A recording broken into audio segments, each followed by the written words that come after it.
you ready?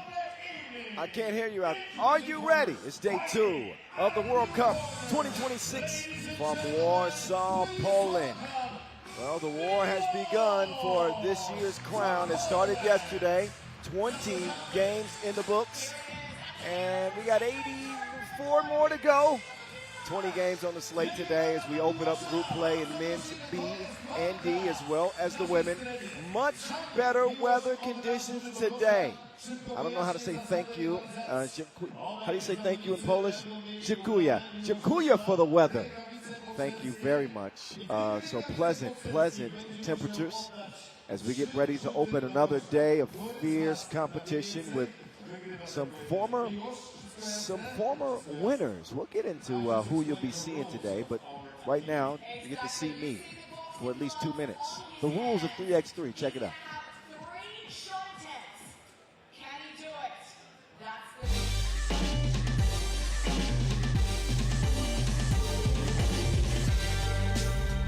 Yo, what's good? My name is Kyle Montgomery, aka the voice of 3x3.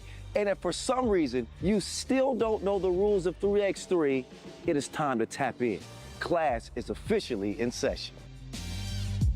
So on our half court, you got 2 teams of 3 players with 1 additional substitute on the bench. Yo, what's up, sub? Can I check in?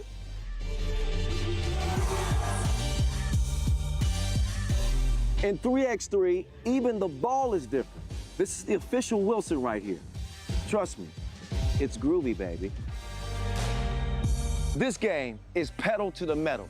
10-minute game clocks, just 12-second shot clocks, and a first to 21 scoring format for the win. If a team doesn't score 21 points, all they have to do is outscore their opponent within 10 minutes. And you know we keep it street. In this game, we score by 1s and 2s. Anything inside the arc is worth 1. Anything outside of the arc is worth 2. Still got it.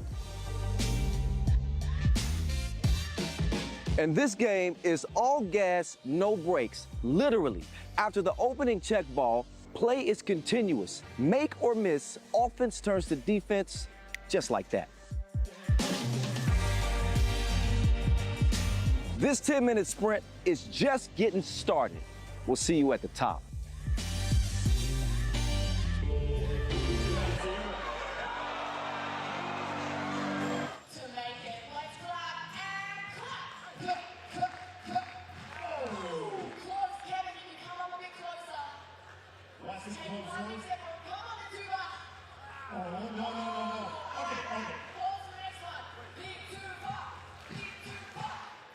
Czechia have also claimed the top spot at this esteemed event.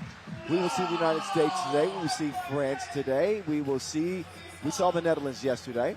So we will see a couple of the previous world title holders in the women's competition. Speaking of yesterday, Netherlands swept their 2 opening games. 2 more to play tomorrow. Azerbaijan, Poland, Czechia also split a couple. So they're right in the mix as the top 3 from each group will advance at least to the play-in game. Pool B, you'll see these teams today. España, USA, Mongolia, Hungary, and Australia. Mate, should be fun. 5-team groups. Germany was looking pretty good yesterday, as well as Latvia. We're using that size on the inside. The Italians and the Gilas sitting at the bottom of that group, winless in their 2 games. China split their 2. And again, they'll be back in action tomorrow as A and C will retake the stage. As for the other group, we'll see playing today. France, Canada, Japan, Ukraine, and Lithuania. Canada have never won a World Cup gold. France, of course, have. In fact, France won a European title and a World Cup in the same year. Let me shake the cobwebs out of my old 3x3 brain. That had to be 2021, something like that. Anyway, our top 10 players go something like this. Paige Crozen, the zone, leading the charts. Of course, Janice Buntra not featured in this World Cup, hoping that she gets better soon. We will see the speedy Hortense Limousin or on the Le Bleu squad. After all these years, I still cannot say Le Bleu properly. I'm not going to stop saying it. Anyway, Canada, Lithuania. That's what will start the day in the women's competition. And y'all didn't hear it coming into the broadcast, but me and Boz were talking. And Boz told me that this game is one of the premier games he was looking forward to. Yes, that group is an interesting one, right? France waiting in the wings, but Lithuania, a very dangerous outsider here, coming in as an 18th seed, going up against a proven Canada squad with a new member, Tara Wallach. He joins the team on this stage for the very first time, so an interesting new ad. She brings size, she brings fight, and you know Casey Bosch is going to bring the fight. Oh, without a doubt.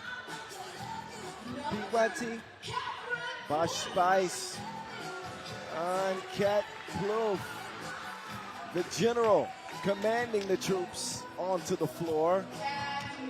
And the world number one, Paige Crozan.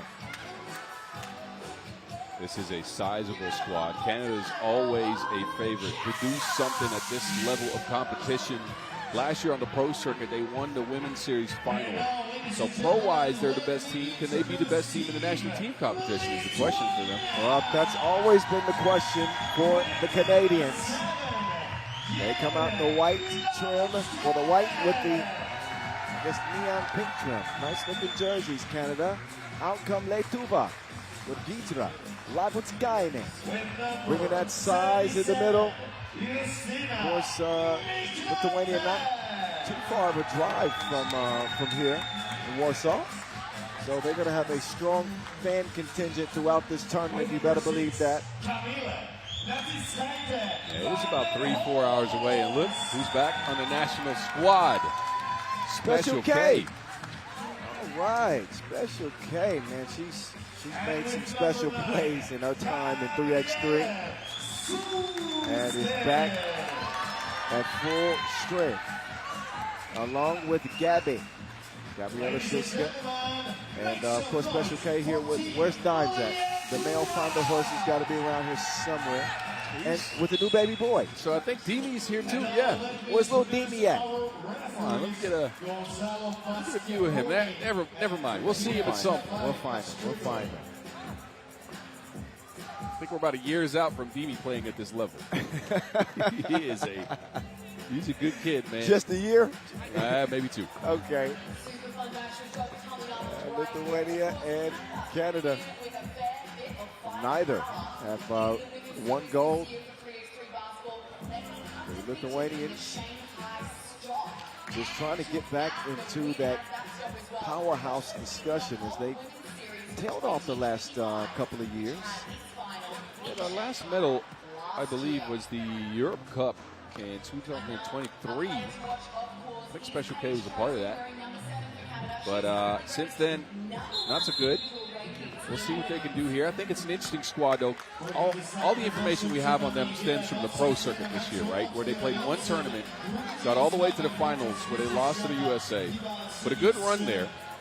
They look like a together unit. Of course, they got the offensive power with Special K on the squad. Gabriela Schulske played a good tournament as well. So we'll see if it translates here against the size and the disruptive power that this Canada team can be. If they play at their best, you can see a ton of deflections from them. A lot of rebounds, of course, with that size. But deflections mainly, and that's a key telling, not a stat, because we don't track those. Yeah. But it disrupts the offense for the other team heavily. Evenly matched squads start day number 2 of pool play. 10th edition of the World Cup. Gabby Schulske will miss the layup. She decides to get it re-cleared with Special K. She fires and misses. Gabby with the offensive rebound. Labutskainen swings it up top. Special K moving around. She will set the table for Labutskainen. Scrumptious. That's stolen. Schulske inside. Reverse layup won't go. Game officiated, by the way, by Gonzalo Pastioponi and Brigitte Chabai-Koskritu. The voice of 3x3 on the mountain, narrating this 10th edition all week long.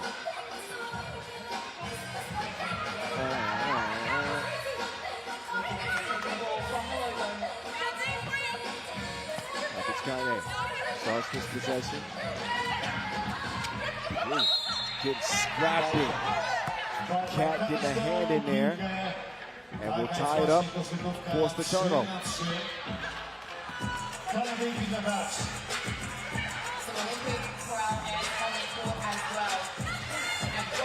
Version denied.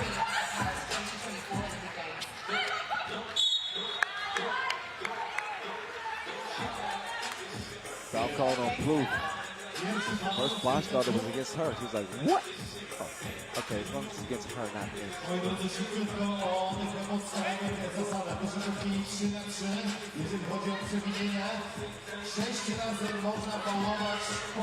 Good look.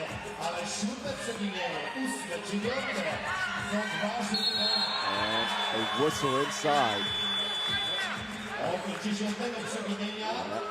He was on the shot. On the way up.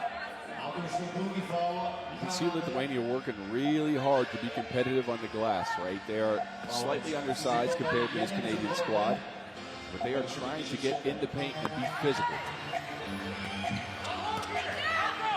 The Durand Wallach. Have that one poked away.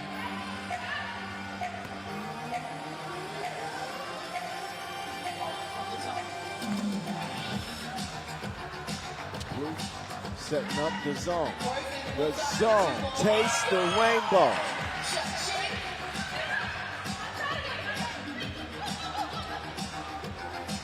Deep attempt for Special K. Won't go. Wallach will corral it. Page. Swings it. KP. To the wing. The zone. They'll miss it that time. And riding the back of Labutskaine into a third Canadian foul.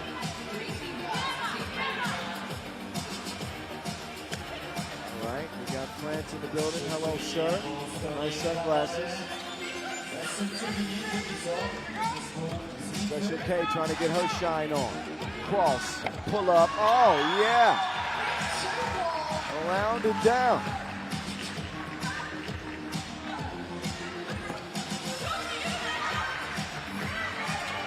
Bosch with the favorite. Wallach off balance, score off the glass. Oh, that's certainly going to be a foul. Labutskaine using that frame and doing a good job shielding defenders. Oh, that's a piggyback ride. That is a good way to play out that screen.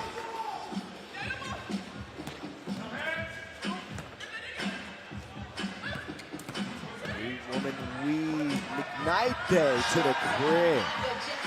She's really starting to come into her own on the national team. Page left it short.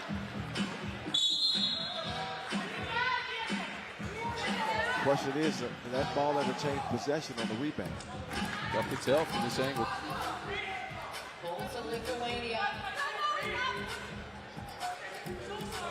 Canada, who own gold medals at the AmeriCup, the Champions Cup, two-time gold medal winners at the AmeriCup.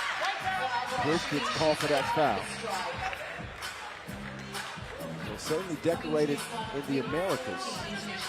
On the global stage, however, not that they played poorly, because they took a silver in 2022. Kind of expect Canada to have one of those golds as dominant as they've been. 3 Women's Series titles all time. No, I agree, but early in this game, they've gotten 5 fouls. They're struggling to contain Lithuania right now. Leduva leading 6-3. Great job preventing the pass to Gross, and Wallach will continue to attack.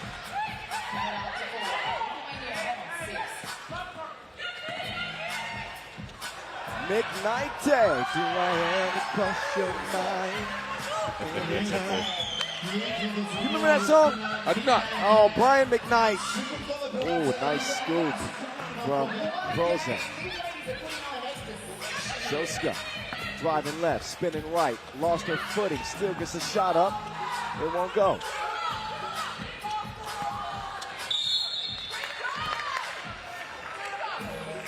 First foul on Lithuania. They come in with force. They're going straight at Canada, forcing a lot of fouls, getting some shots close to the basket against that Canadian size. It's a 2-point lead into the first media timeout.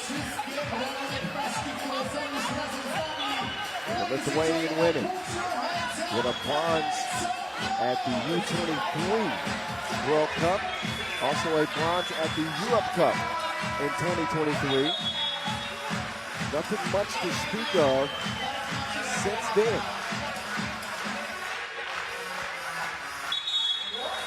Look at the lone Canadian fan over there in the Lithuania section. In the middle of it. He's got his Raptors jersey on and he's got his Canadian flag. I see you, brother. Got his own Jurassic Park out here. Oh, actually, it's two. There's two things. Shout out to those guys. Roof, denied, but Shulska and company will come away with the Wilson.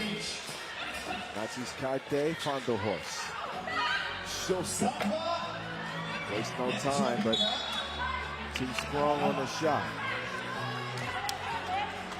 Shot quality for Lithuania so far has been better than Canada. They've gotten to their actions in a better way. And yet they only lead by 2.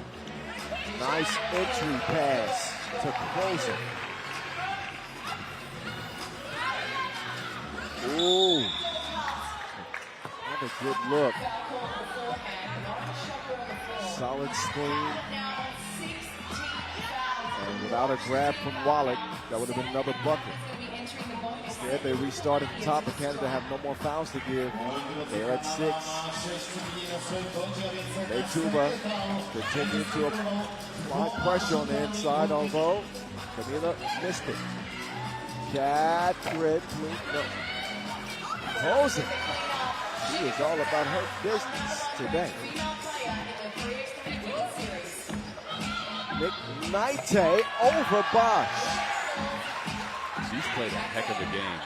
McKnighting the Lithuanian squad. Oh, speed. The zone bottoms. Another nice setup, but that time McKnight cannot convert. The zone. Move to Bosch, no. Close it. All over the place, but can't come away with the layup.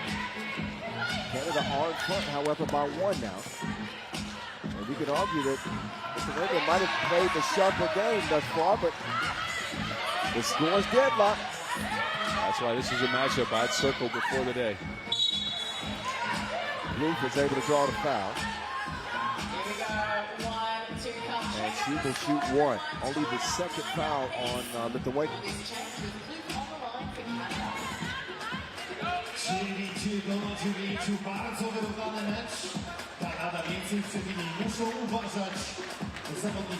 Catherine Klug, 3x3 legend, so many years with her sister Michelle, and put Canadian 3x3 on the map as a pioneer. She splashes it from the stripe.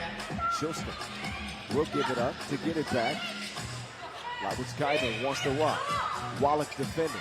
Turn around when I'm talking to you. That's a great move. That 1-foot step back creates so much separation. And a pirouette. Close it. Now come up shy. Gabby trying to get rid of Cat. Oh, that was kind of smoked the layup.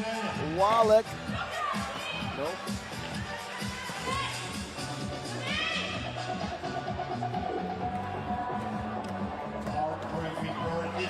More defense from Cat.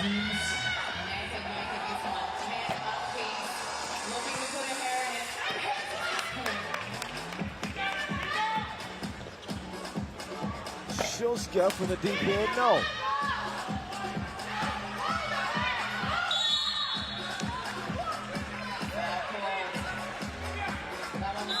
Number 3 On Lithuania. Smart. Yeah. No, I was going to say smart foul. Lithuania has a lot of fouls to give in case they get caught in a mismatch. Specifically, McKnight when she gets switched on to Wallach or Plouffe, which is a tough matchup for her. They can just stop the play and reset for Canada. You know what? It's a good game. It is a good game. I told you. I told you. Yeah. Yes, indeed. Prozon's come to play though. 7 points out of 10 for Canada. A lot of offensive boards for her. Look at this move though. A 1-foot fader. That is great. Off the pirouette.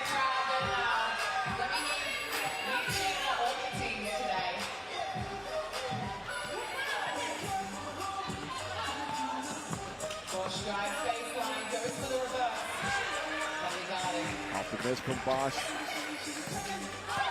The stopping. Go! Dime time! She put that through a pin needle hole.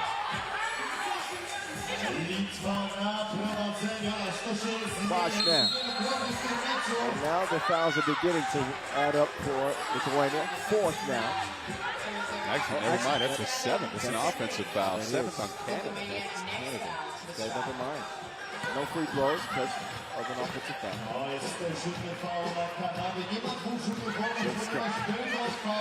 Wait for special K. Open look two.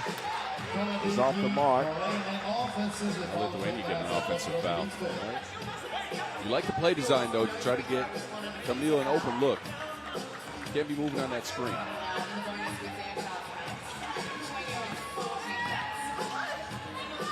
Plouffe wasting no time.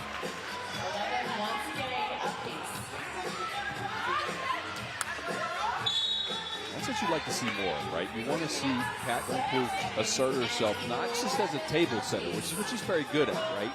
But to go to the basket with all that size and get some buckets in the paint. Yeah. We got to play a game warning.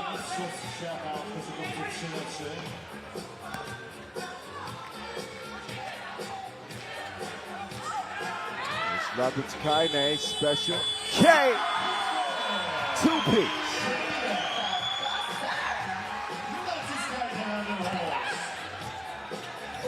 Plouffe can't get right back. Big rebound from Bosch.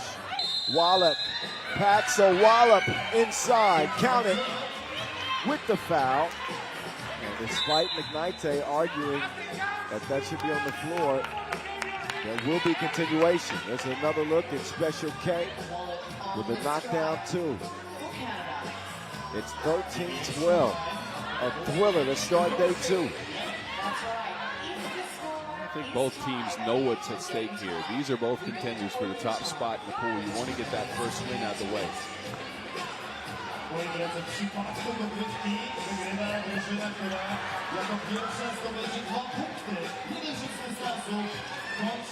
That applying the pressure. McKnight. Not that time.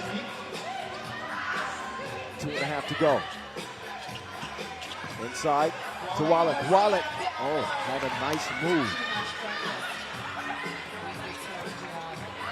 That ball's kicked. That's those deflections that we're talking about. This time it resets the shot clock because it's a kick ball, but it disrupts the offense, it disrupts the flow, it disrupts the rhythm of Lithuania.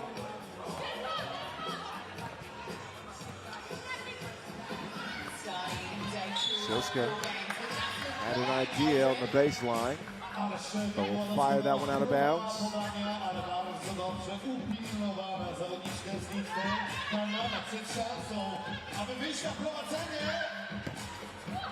Nope. Kind of set up for a lot of outside shots. Not to say that you can't hit them, but again, you want to see her apply herself into paint more too. Either Bosch is super winded or she took some type of shot on that play. Looked a little bit dizzy.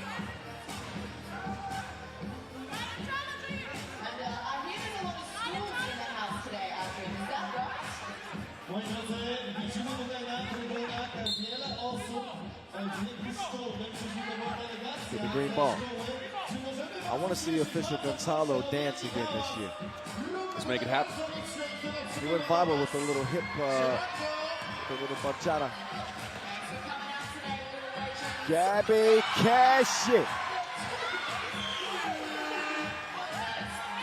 Frozen. Oh, blew the wide open layup. Canada now trail by 3. Silska gives it up. Cat breaks it up. Blue. Ball fake, bucket, and the foul. That is a tough, tough take. First the steal, then goes straight in with a quick fake, gets Lithuania off their feet, draws the contact, makes a shot.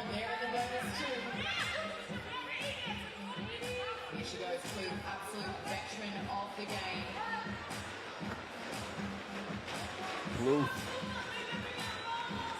shooting 1. Foul number 6 on Lithuania, by the way, and the free throw will find his way home. Buck 45 left in a 1-point game. McKnight utilizing that driver's license. Cat hadn't knocked one down yet, and the story remains the same. Wallach is there to finish what Cat started. Minute 24. Nazis Kante Fondo Horse turnaround. No.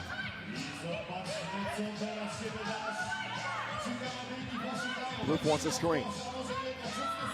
Lofts it for Wallach. Wallach trying to do away with Leibowitz-Kaine, but she got all 5 on that one.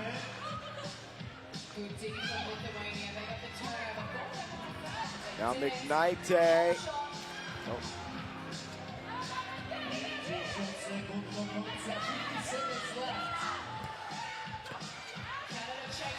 Blue. No. Wallach is fouled. Whistle comes. And now Lithuania have even Canada in the foul department. They can surpass them in the points department if Wallach can convert. While Lithuania was really active on the glass early in the game, it's been Canada over the last couple of minutes that have dominated the boards. They've gotten so many extra opportunities off the offensive glass. Wallach, little bit strong. Still a chance to tie.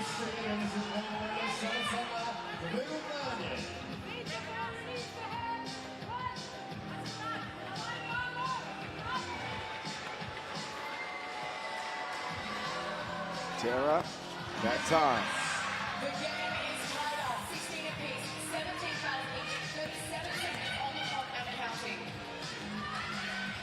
16 all. Oh, special K. Lithuania back in front. The zone. Wallach, no. Loose ball with 17 seconds to play. And Leduva up 1. Page to the cup. Tough bucket, 8 points for Croson. Final 4 ticks. It comes down to the horn. Nazis Kaite will draw the foul. Smart play. It looked like she had a lefty layup, but she felt Croson coming with that size. Switched hands, draws the contact here. On the shoulder, I think up top, it was clean, but on the body, it was not. 2 free throws with 1.6 left. And they've been running that pick and roll all day. With 5 seconds to go in the game, they go back to the same play. I like the poise shown there, because you see a lot of teams there just kind of dribble it out and chuck up a shot. Instead, they went to what they know best, team-oriented 3x3 basketball. A screen on Schulske from Special K. She was wide open. Breakdown in the defense for Canada. Lithuania take advantage, and this could win the game right here.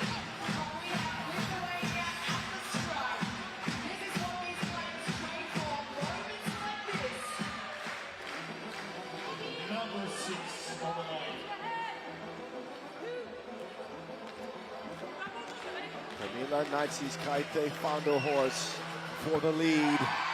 Yes.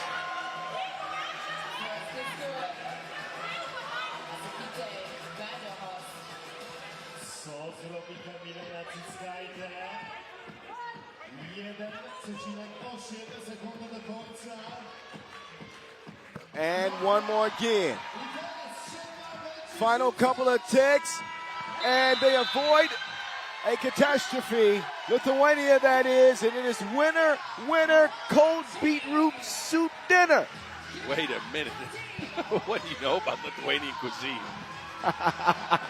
A little bit. Great game.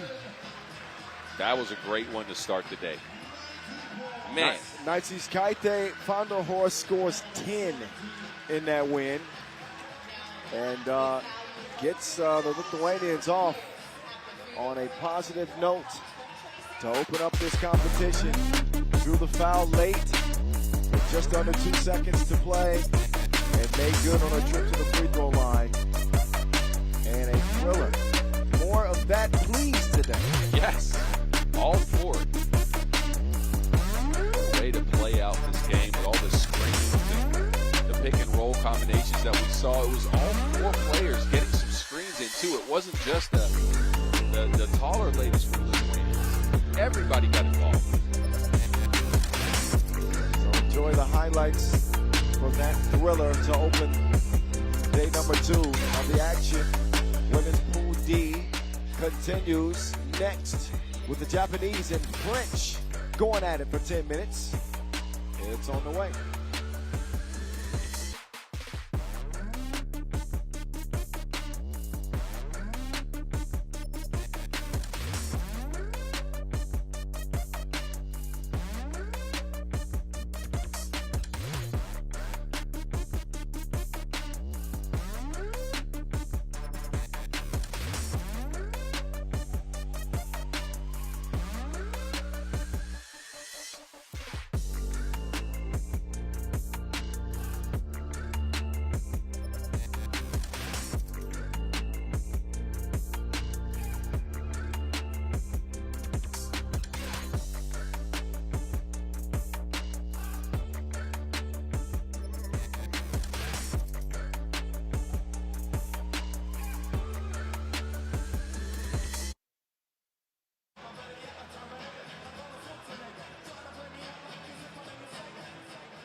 Ladies say A, fellas say ow. Okay, men's competition not yet. Save that ow for later. Oh, okay. But we can say hey, because the ladies continue. Japan and France. A perennial power in France. And a perennially scary Japanese team. They play with such a different style, Kyle. It is speed. It is a lot of drives. It's a lot of twos taken at a 45-degree angle. Often to try to see if they can get them in off the backboard, too, if you don't aim it correctly. And it's dangerous for some teams because they're not used to this type of speed. No, and the skill as well. Oh, I agree. Team Japan play at a different pace, as Boz was just mentioning, and make the game a lot of fun, but it needs to translate into wins. Well, that has been the struggle. Outside of the Asia Cup, we've not seen much from the Japanese ladies. 9th at the World Cup last year. They do have Katsura on the squad, who is one of the bigger transfers on the Women's Series Pro Circuit this year. Going to Neftchi Sokar, the Azerbaijani squad. Yeah. I think she brings a lot of size. I think she brings a lot of experience. So it's interesting to see how she affects the dynamics there. She's been, of course, on the Japanese team before. Yeah. But look at Miku Takahashi for all of your buckets. She is super speedy. She'll try to get to the rack. She'll pull up for a bunch of twos. Now, it's a high variance approach, so it's to be seen whether they knock him down or not, especially against the length of this French squad. Yeah. Well, Japan do have a U23 World Cup, but never a senior level medal at this stage. As for Les Bleus, here they come. We've been talking about some of the best players to ever play the game. You would put Leticia Guapo's name right up there, and everything that she has done for French 3x3. Mari Mané is experiencing the emotions coming out. The entire team. And Oton Slimusan, I bet they had a good talk coming into this game. Those are happy tears, boss. Okay. I like it.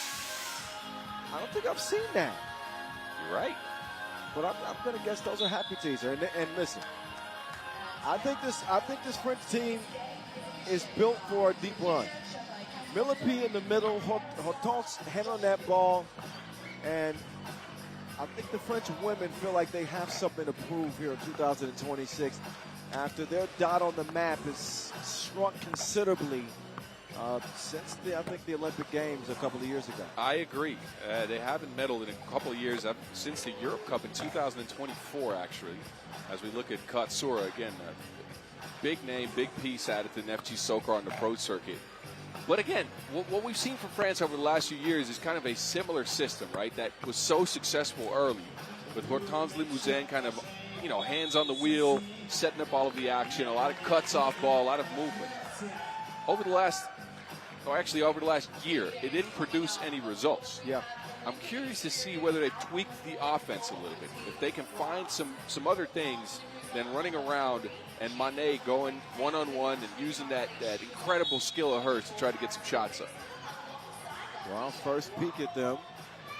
We'll see if they can keep pace with Japan. We're going to start this game in overdrive and finish it in overdrive. France, the more lengthy team, as you can see. And have the advantage on the inside with the 6'3.5" Millipede.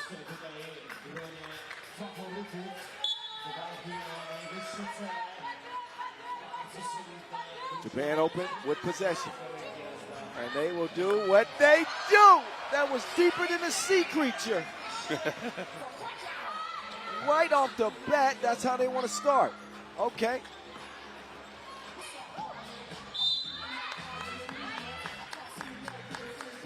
Japan wastes absolutely no time. Takahashi, well beyond the logo, opening this game up with an absolute bomb from deep. That bodes well for Japan. That is the type of action you want to see from them, right? Twos, quick pull-ups, run upon you unexpectedly. Let's see what France can do against them. Limousin caught with a carry. Very few players are as fast as the members of the Japanese roster. I would say Limousin might be up there. She can hold up on the speed department. You are absolutely right. Sarumi. She will miss that one. Takahashi flies in there and pokes it away. Telling you, man, she is faster than a Shinkansen train. The bullet train. Yes. I know that one.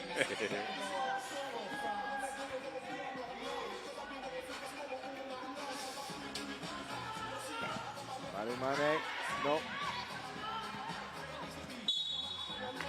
Offensive foul.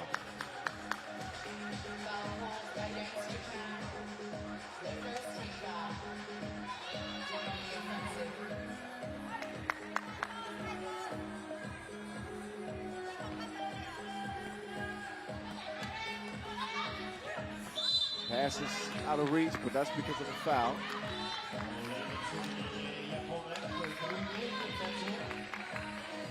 The French women 4 years removed from their first and only World Cup gold. Millipede going to the spin move. Comes up empty. Katsura being pestered by Mané.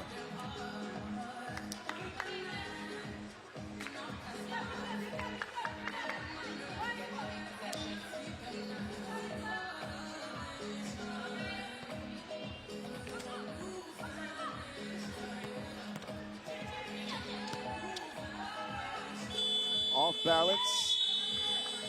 And out of bounds. You can see the length of France and the athleticism, frankly, of France. Have a lot of impact on Japanese offense here. You have all the speed you want, but if you can't shake a player, if they can stay with you and contest at all times, yeah, it's tough to get shots up. We saw that yesterday in one of the men's games.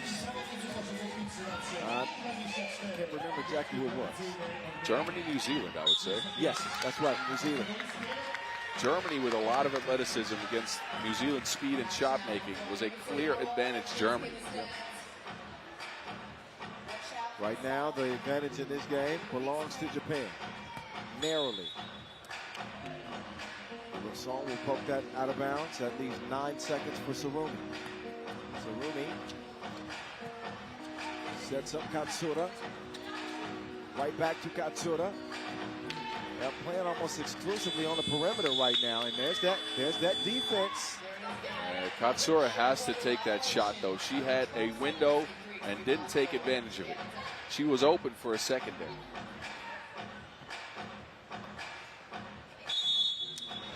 That's a delay of game warning.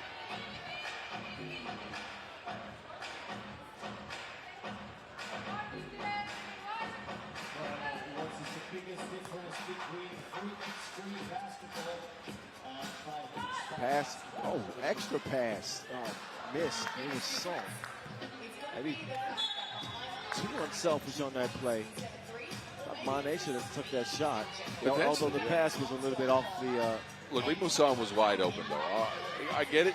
Maybe you take that shot yourself, but Limousin just needs to make the layup there. Maybe some nerves for France. Coming into this game with all the emotions. Katsura.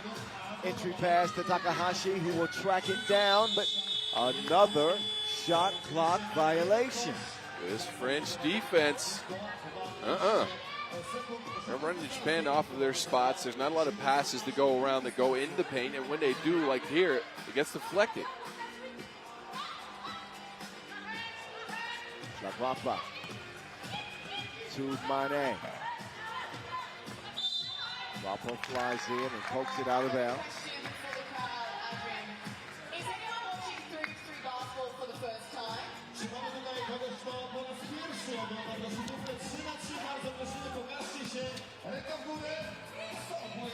Yoshita can't deliver the dime because of the length of Mane. She and Guapo will share it, and Guapo on the baseline. Sarumi taking advantage of the roomie she had. Nails the two.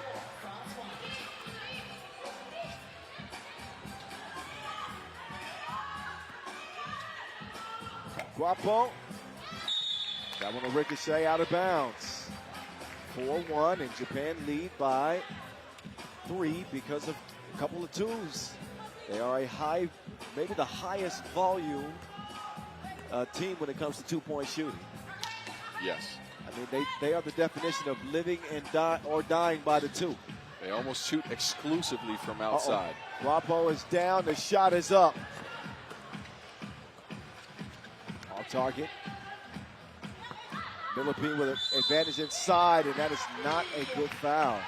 Takahashi had a hold of Milipi's hips. If you're going to foul, you got to make it count. Yes, you do. And this is what Bilibi could be doing every single time. When there's a switch, and when she has a shorter defender, or when she has a defender that's not named Miyashita, go into the paint, seal your defender, get in position, because that can work all game long.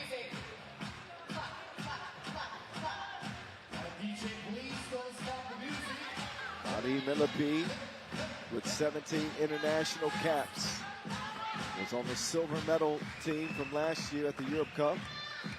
Not a bad run for France. But she will miss the free throw anyway.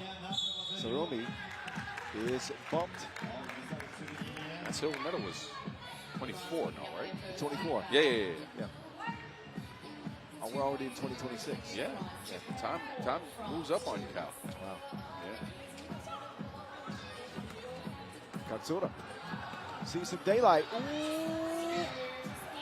It's a nice spin. Got to finish it. Limousin up top. Madi. No.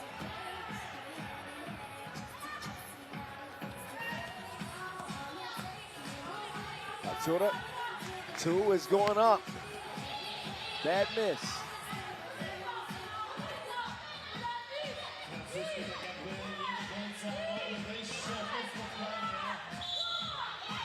Travel will turn it over. And a timeout. He spoke on the French defense, but I got to give credit to Japan. Not a team that's known for their feistiness on that end of the Wilson, but man, oh man, they are making life very difficult on France by being physical, by getting in front of them when they cut. They're not letting them get into their action much. France had 2 points so far. That's a little bit low, you say, for a team with this kind of pedigree. I would say the speed also serves to benefit Japan, even when it comes to rebounding. It's hard to get a body on small, quick players. They just sneak around you, and next thing you know, they got the ball in their hand. And defensively, you got to be very careful. Katsura with Bilibili at her back. Crossing left to right. Mane will swipe it, and that'll leave a couple of seconds left for Japan. France is doing a good job of keeping Takahashi from catching the ball. They're forcing Katsura to be the playmaker.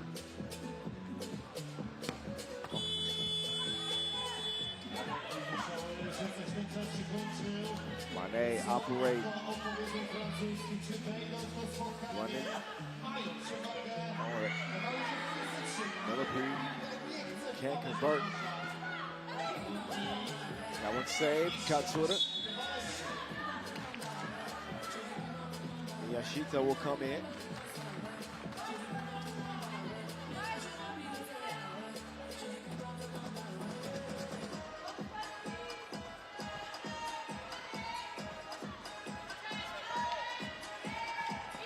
Miyashita with a beautiful fake and beats the horn. Guapo from 10 feet.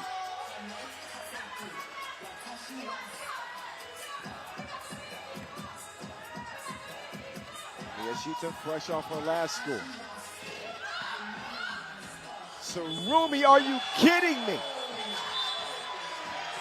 She's a miracle worker. Even she's got to laugh that off. She's streaking left, heaves it up, and goes window shopping. Wow.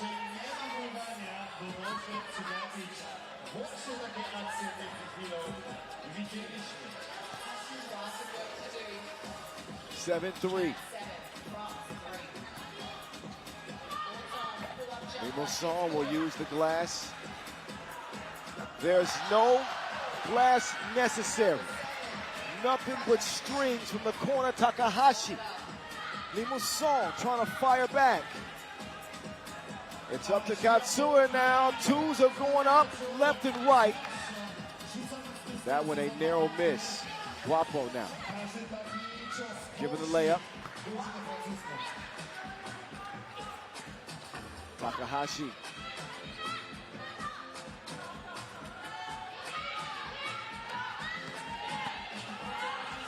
Runs into trouble. Shot clock violation. 9-5. And I think with the shooting prowess from deep that Japan possess, they speed the game up. Oh, they do. Quite literally and figuratively. Does France have the firepower to kind of meet them in the square in that way? I'm not seeing enough in the paint from France. They are the more sizable team. They're getting into their action on the outside. They're not featuring Bilibili as much. Guapo is getting to the rack a little bit, but you want to put that across from the 2s from Japan, right? A steady stream of 1s will actually maybe get you to win here if you guard Japan well. Guapo with the steal. Oh, but a good opportunity wasted there by France. Okay, here's a comparison for you. Does Japan represent a new age of 3x3 where speed is priority? And does France represent the, Mane represented right there. And does France represent maybe the traditional, kind of old school style of 3x3. In a vacuum, I think that the system France runs is a little bit outdated. They've done it for years. Team know what they get into as far as actions. Haven't changed much here. I don't know if Japan is the new age per se, because there's not a lot of teams that can replicate what they do. Yeah, but I'm saying, do you think that they'll start that trend when if teams see success playing at this speed and high volume 2-point shooting? Maybe you don't need as much size anymore. Well, in a game of percentages, yes. I think that to an extent is true. Oh, that's beautiful 3x3 right there. Sarumi had a layup. Instead, she'll kick it out. Quick ball movement, quick action. That's a heady play there from Madi Mane. But it's a 10-5 game. To get back to your point, however, I like that point.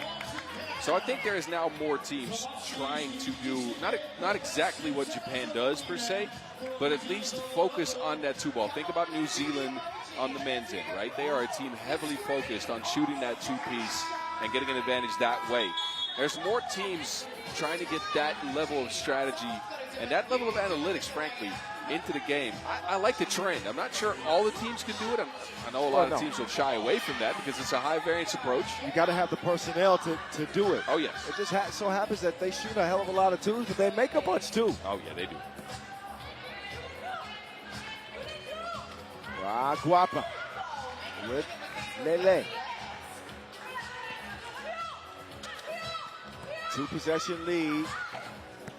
Yoshita, nothing happening there.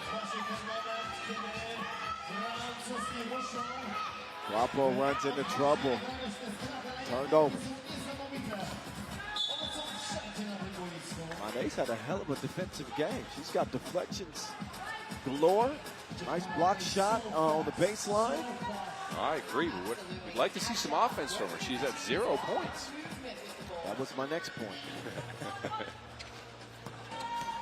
10-6. Miyashita.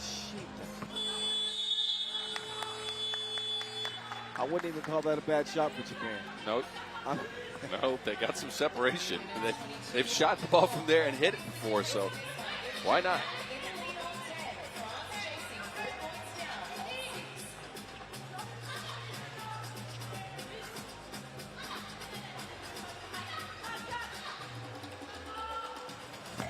And Limassol still unable to connect.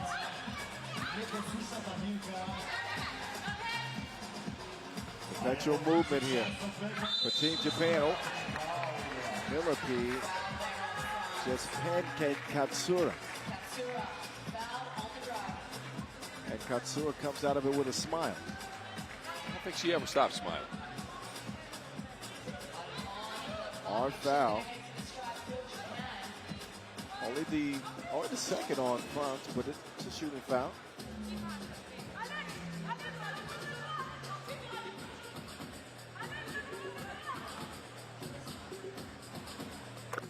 And that is all net from the strike. Under 3 to play. Time, not that time. Several missed layups for France.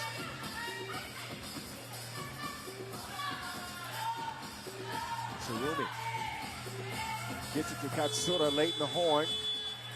And a fortunate bounce back into the hands of Japan. Guapo will get the steal.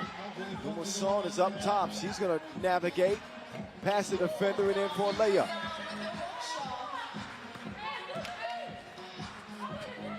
And Sarumi is going to be fouled. Body check. Third foul.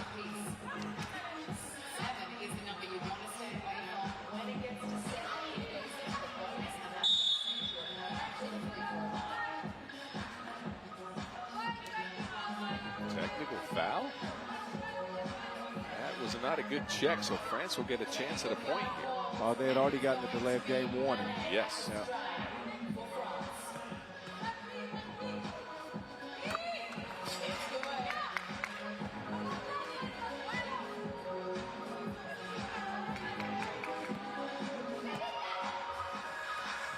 France within 3. Outstanding setup. Sarumi to Miyashita. And a good deflection on Japan as well. They'll get the possession back here. Good hands by Sarumi. Back up to a 4-point game with just over 2 to play. Miyashita will give it up. Takahashi. No. Limuson to Guapo. Guapo. Not enough on it from the corner. The outside shooting for France has not been there at all. And then you add in 4 missed layups, 4 or 5 missed layups. And yeah. But I think Hortense Limousin in that regard was more open than Guapo. Needs to take that shot with confidence. Agreed. Got to it with the handoff. Guapo's down. Oh, they're going to pass this class. They ain't got to study. 13-8, Limuson does pull the trigger and delivers a deuce.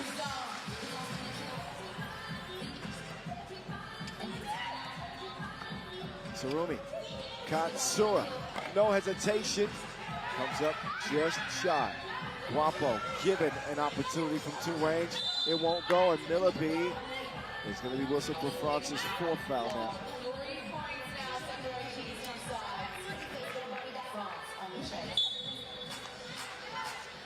And Japan won a timeout. They lead by 3. But I think when no matter what the outcome of this game ends up being, I think France are going to go and look back at the tape, and they're going to look at some of the mistakes that were made, especially the missed layups. This could be a completely different game because their strategy actually did work out in getting some of the shots that they would want. They got some of the shots they want, but again, what we've seen from them is a style of play where they attack from the outside, and I don't know if their advantage against Japan lies there. Agreed, they've missed some layups. This is a team that should be, seeding-wise, beating Japan by more than this. Well, actually, they're down 3. Right. Oh, great defense. Risky pass. Ooh, that's a foul. Not a good one either. Way late in the shot clock. And completely unnecessary for France to pick up. Yet still, it'll set Japan back up from the logo. And here they go.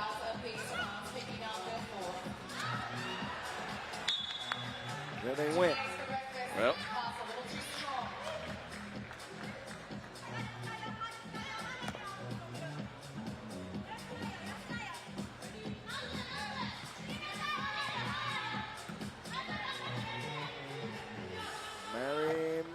no. And a minute to play. The weave action. Katsura a little bit discombobulated. And Japan's lost some of that connectivity over the last couple of plays here. A couple errant passes. Well, that last possession, Katsura, she faked herself out. Her ball fake worked exactly how she wanted it. She was so wide open, she didn't know what to do with it. Chunks the deuces. 15-10. Mane gets the whistle.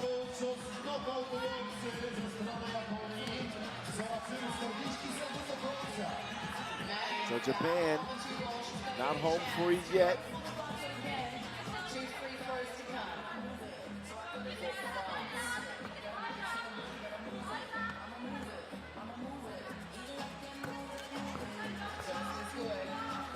Two-possession game after the first make from Mane. Second one. Then some defense. So many deflections from Mane. Credit to her, man. She is playing an incredible defensive game.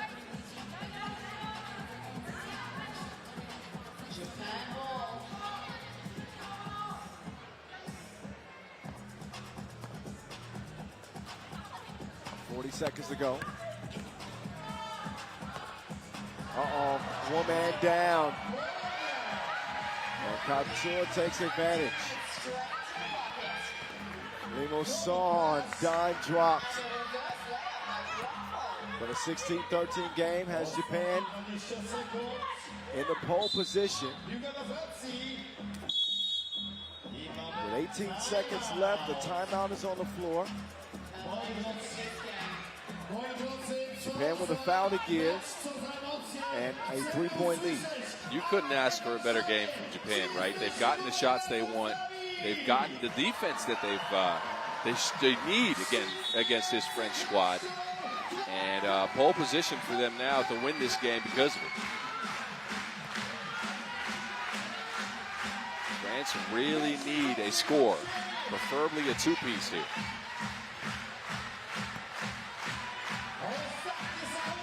Oh, not a turnover. That is certainly not what France needed. Miyashita is going to use as much clock as possible. Mane does swipe it away, but it's stolen right back by Japan. Katsura is going to finish with 6 points and a 3-point Japan win over France. This pool is a mess. This is not one you think Japan would win before the tournament, specifically when you look at seeding. They get the job done over the #1 seed in the pool. Well, I'm telling you right now, look out for Japan. Look out for Japan because of their unique style of play. Question for them, I think, will be, will they be able to ever adjust? You play one way all the time. You know, it's super high variance, but it worked out for them this time. Again, 16-13, Japan. All right, a couple of games for Pool D women's tournament done. Now for the men's, the fellas take center stage up next. Pool D will remain, but it'll be Belgium and Lithuania, followed by Puerto Rico and Brazil. That's coming up.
Warszawy.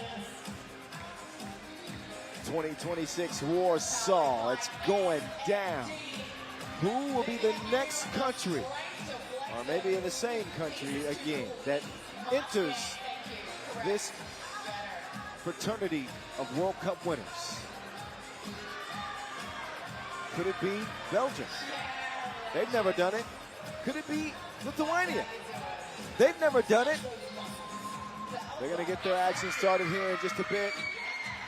Pool A standings from yesterday. Pool B, we'll see later today. USA, Latvia, Mongolia, Czechia, and Poland. Poland, a sexy pick here at home. Boz likes him a lot. I'm undecided. I'm not, We'll have to see. I don't dislike him. I'm undecided. I don't know. But I am interested to see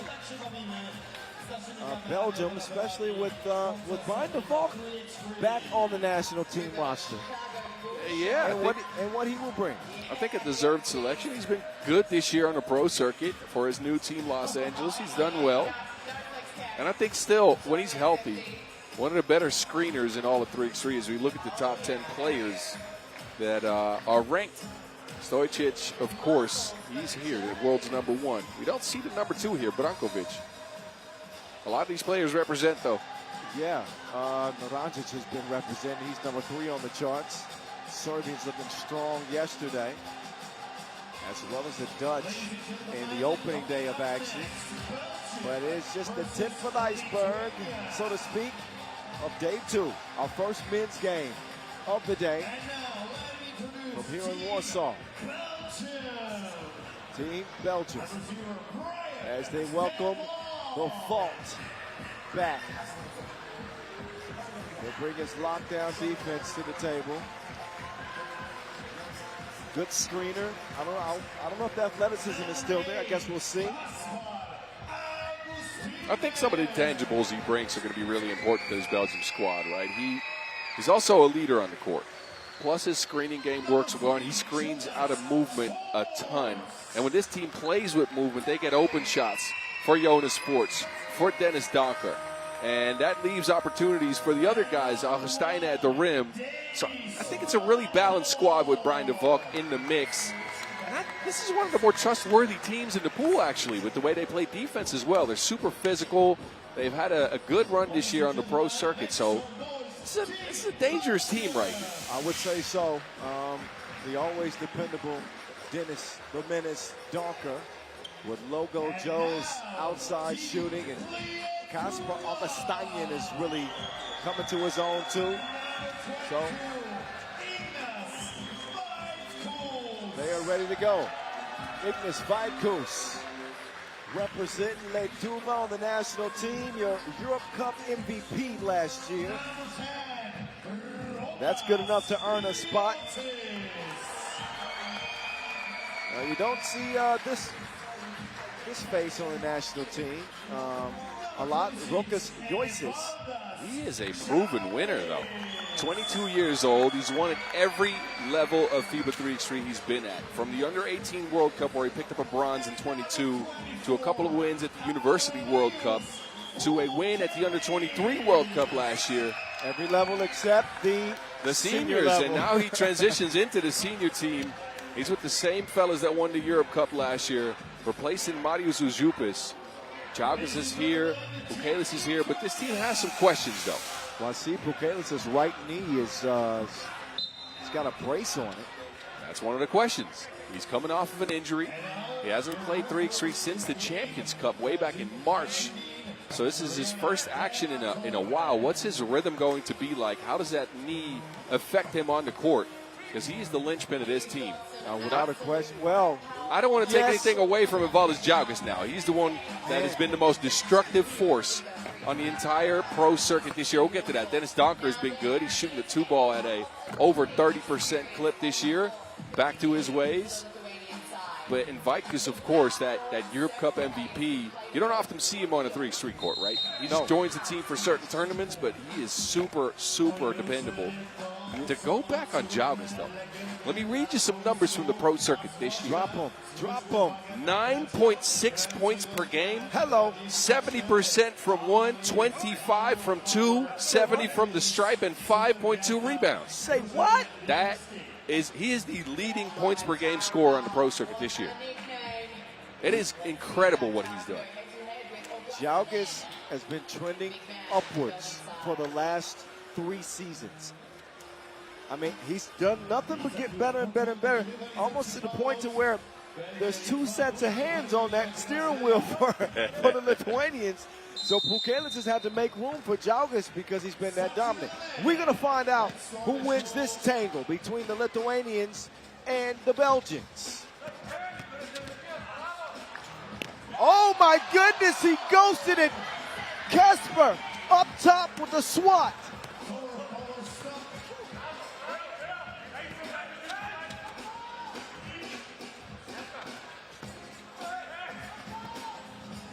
Jaugas turn around, told no by Joe Foe.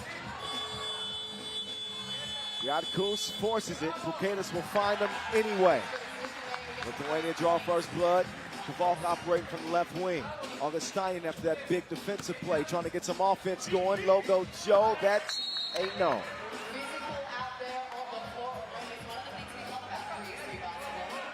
I got a front runner for my Rim Protector of the Year award already. Q Lunas. I got 5 on it. Man. Got a whistle here. Against Belgium. The concern, I would say, for Belgium in a matchup like this is it's just the size 1 through 4. Lithuania just have a way of wearing teams down. They're so physical. They add some shooting to the mix, and look out. On target on that one. Wait a minute. A little bit of a wrestling match underneath the bucket. That whistle will go against Ledu. I agree with you that Lithuania brings more size, but I think these teams match up pretty well when it comes to physicality. Both Really? of them, yes. I think the Belgian squad has played super physical when we've seen them on the pro circuit this year. I think they could stick in a game like this. Forts. Oh, yeah. Okay, mental games too, huh? Yeah, you see the glare that Bukelis gave Forts after that bump.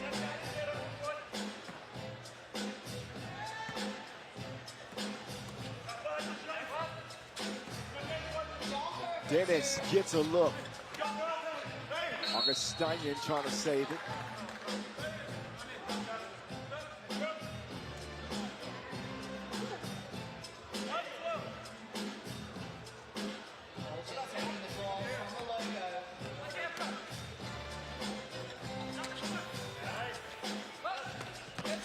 Now Donker on the run. Donker, floaty, will go. And a warning, delayed game warning. They're defending in this restricted area after that made bucket.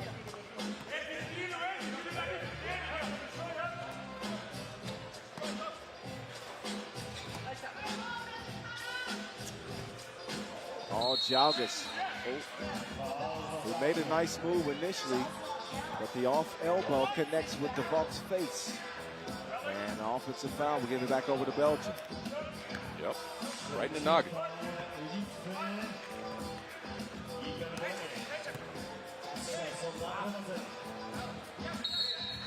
Good job by Bukelis understanding where they were trying to go. And preventing Augustinian from the pass. Ball back up top to the green guys.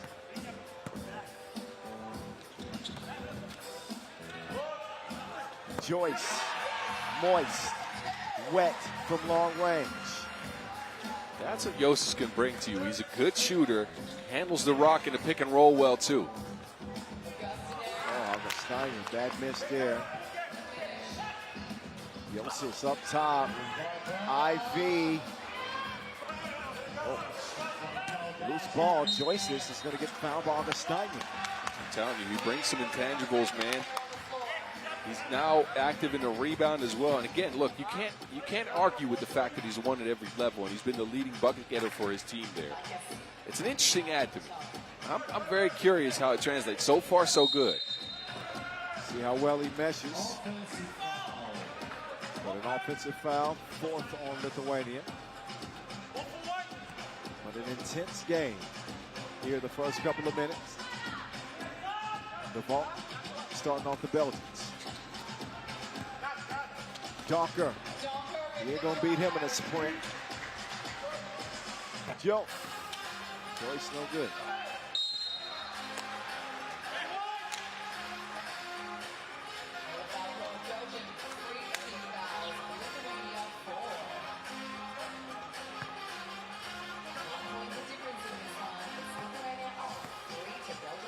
One-point game. Deflected out. Vitus. Ignis gives it up. Jalgis. 2 on the way. No.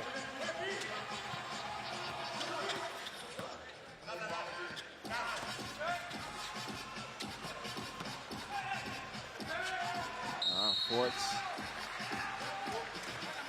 Had the right idea. Not the right execution, though. You can forgive him for passes like that because Jonas Forts has made some of the most incredible passes we've seen. Oh, yes. In all the 3x3 the past couple of years. It's got to trust the process. Turnover that time. Europe Cup MVP, IV. Jalgis. bully ball does not work for him that time. Up top, low, go, Joe. No. They get it cleared with 8 seconds, and that's the mismatch that they wanted. Donker forced the foul. Both teams will get to recharge as we head into this media timeout. That'll be a crucial matchup. And again, I'm looking at Pukelis, whether that knee's okay, whether he can attack that mismatch. The one guy that's vulnerable in the paint on Belgium is Dennis Donker. He's slight of frame. Of course, he gives you some physicality, but Pukelis should beat him to the spot every single time.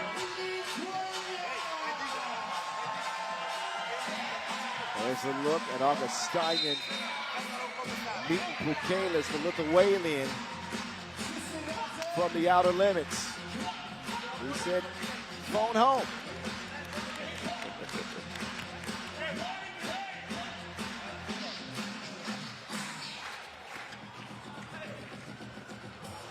Ball fake, pass perfectly placed to Joyce. No bucket, foul called on the initial shot. So bucket won't count. But Rokas Joyce will step up to the line. Watch Yosses, too, in late game situations. In the tournaments that I've seen, the Under-18 World Cup, the Under-23 World Cup, he was a threat late and had poise on his shooting. He had a couple of game winners in his bag. We're not there yet. But I'm trying to gas him up a little bit because, I've liked what I've seen from him. Jalgis against 2 defenders. Vikas was wide open on that one. By his lonesome on the wing. That's a kick out to me. Missed opportunity. And the game's still separated by just 1 point.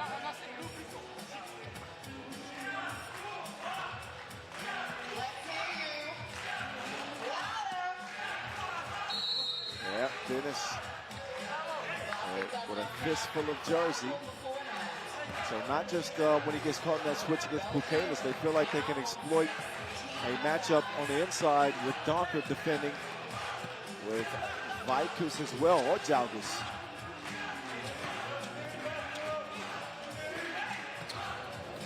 Vikus off balance, gets a late whistle. And we'll head to the free throw stripe to shoot 2. That's the 7th on Belgium. And we have seen the Belgians have a tendency at times to get a little foul happy. And to have 7 at this juncture in the game, not the best position for them to be in. Especially with Gang Green going to continue to attack. You know that. This is where that physicality comes back and bites you in the behind if you're not careful. Right goose. Yes, indeed. Augustian making his move. We'll get it to Dennis. Dennis operating, but it's stopped by a whistle. We've heard a lot of them.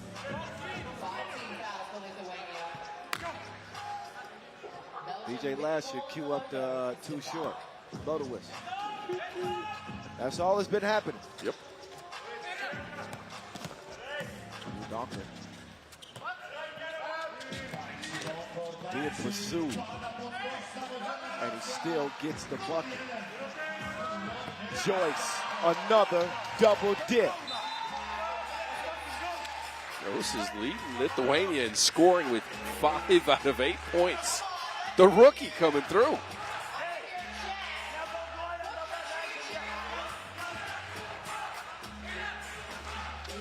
(8-4) Lithuania. Donker eyeing a 2. It's into Joyce's hands again.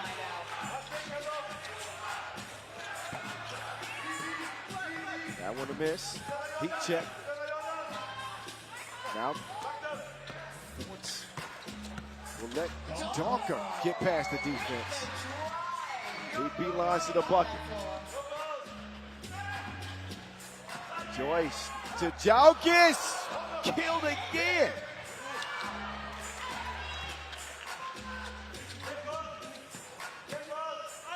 And Vikus with a step.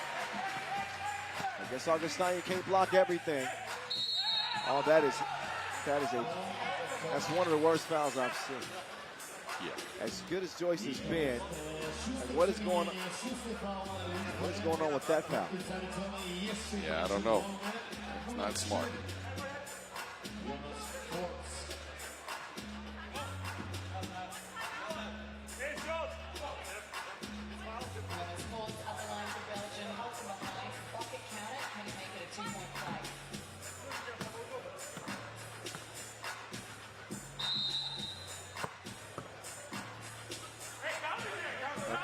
Basket counts.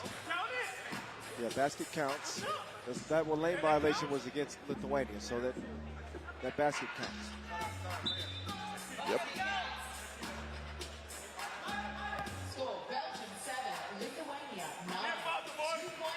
Ivo Kaniv. Radkus. Back to Ivo Kaniv. Beautiful action from Lithuania.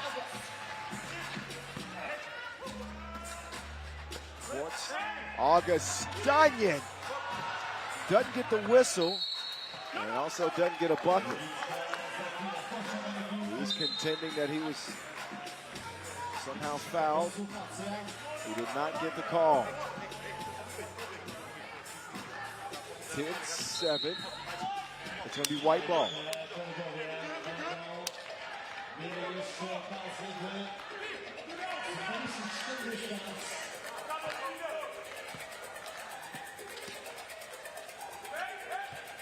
DeVault.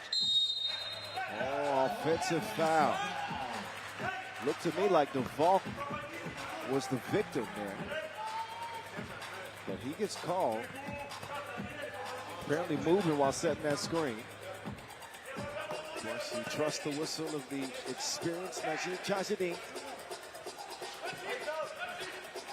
Radkus will receive it back. Permission to fire. He will miss it. It gets reversed quickly. Docker. Oh. Radkus. Jalgis with the seal.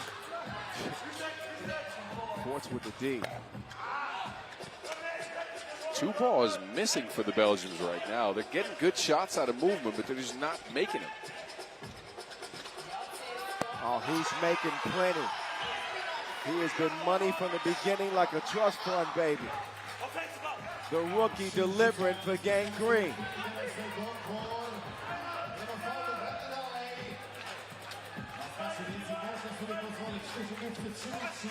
Radkus from Ole defense. And it's 13-7.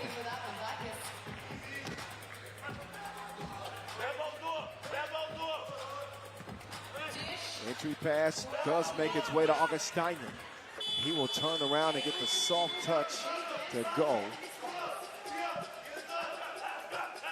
Now fatigue is starting to play a factor in this game. You can see guys breathing hard. Ivo Knievel. Reverse lay. It's a battle of attrition, and right now Belgium looking a little bit more gassed than Lithuania. Free throw line extended. Donker sticks with it, and he will get the roll there. Donker with 5. Jalgis will set the screen. They'll turn it over. That is a fatigue turnover and target practice for Logo Joe, and his stroke is still not stroking. And you can hear Donker screaming timeout. And he's laid down. They are absolutely gassed. This has been an extremely physical battle. A lot of defensive contention. Lithuania so far so good, though. Their size in the paint is making a difference, and they have gotten the outside shot going. But Okashos is the rookie with 3 two-pieces and 7 points to his name. What a way to debut on the national senior level. Two-piece killer so far. And a great ad, it seems, for Lithuania.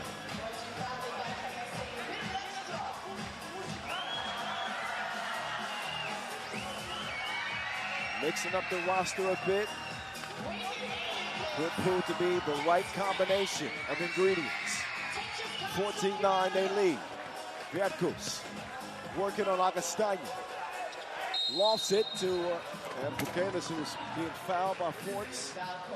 Pukelis has been rendered ineffective in this game. He's got no points. Belgium has battled him well. He'll get a chance here with 2 free throws, and Belgium in heavy foul trouble here. They're at 9. They can't foul at all. Next defensive fouls, 2 free throws as well as possession. And the lead continues to grow. As the first bucket for the Lithuanian, Aurelius Pukelis. And he will knock them both down 2 for 2.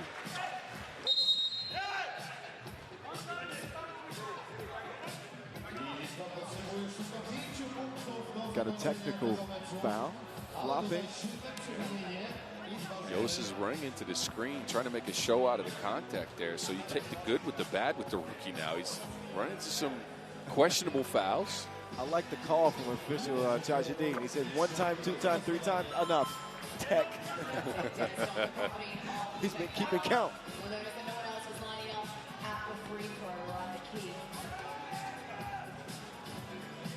Revolve running some action with Docker. Forts will turn it over. And Lithuania will give it right back. But a 3-possession lead for them and 2 minutes to play in this game.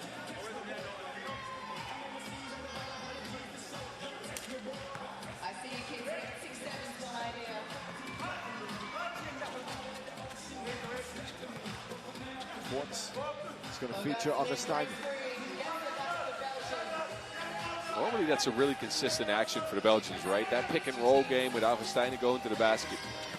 It's not been there a lot. Pukelis draws the foul.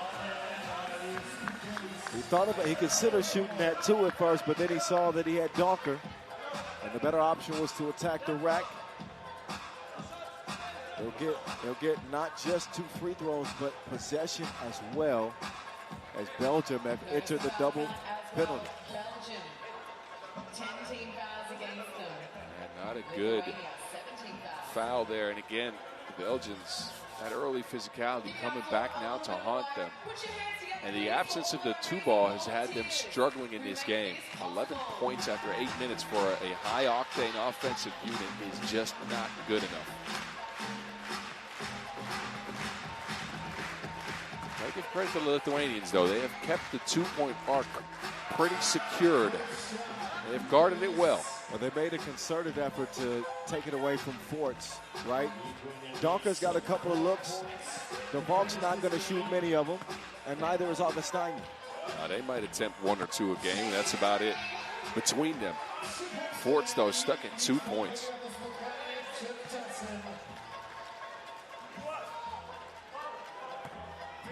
Minute 43.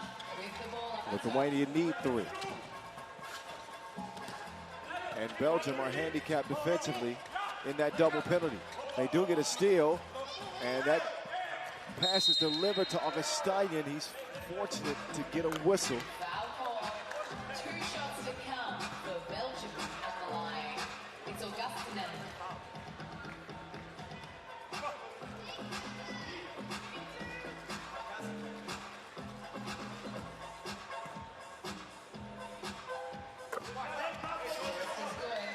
Augustine will add to the total. But things are looking bleak for Belgium at the moment. Follows history. These teams on the national stage, 4-0 Lithuania all time. Once again, 5 points separating this team. A minute 38. Now they've had Belgium's number. Only needing 3 points. The only number that matters to them right now is 21. They are 3 away. Minute 25 to go. Jalgis double clutches from 2. Pukelis still gets the offensive rebound. And now Pukelis on the inside. Offensive foul. Tower Powell bringing fresh power that move. Pukelis is just an angry man. He's browbeating everybody. Lithuania now on The only time I've seen a man smile is when his baby was born. Duncan. I'd say he smiled at the Europe Cup last year.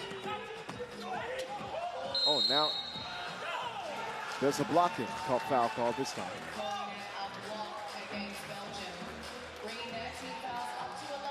Yeah, the Volk on the move there. Yeah. Definitely got in the path of Josis. That's another 2 free throws coming to Lithuania. Possession added to it. This could be the end of the game. Couple of makes, they're 1 away there. It's looking like a for sure Lithuania win. As the rookie continues to rack up the points.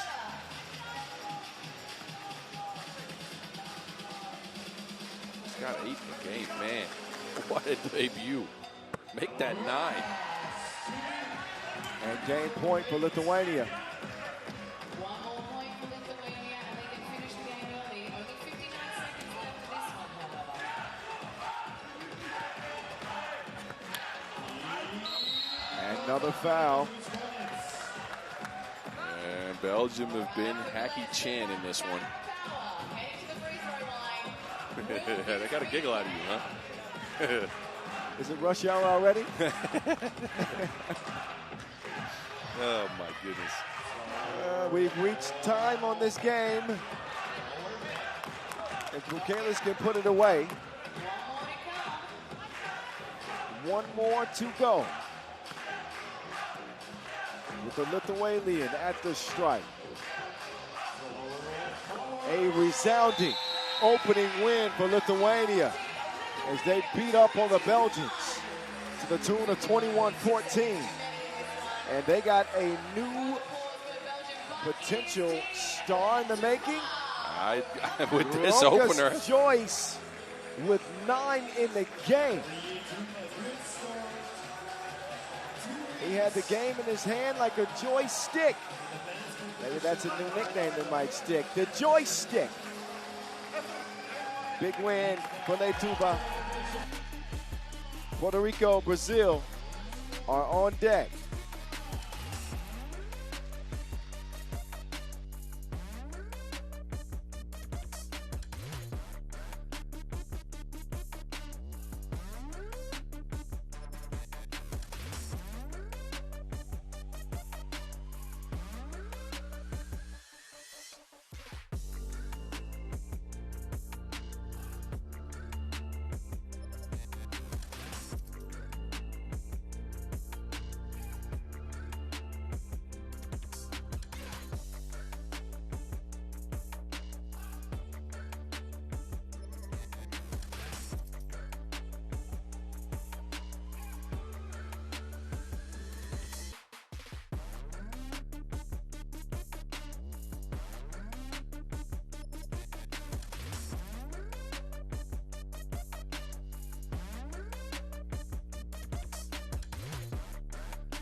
Rzucajcie zdjęcia, a my będziemy je przerabiać w AI, a na ogół najciekawszych zdjęć trzymają nagrody.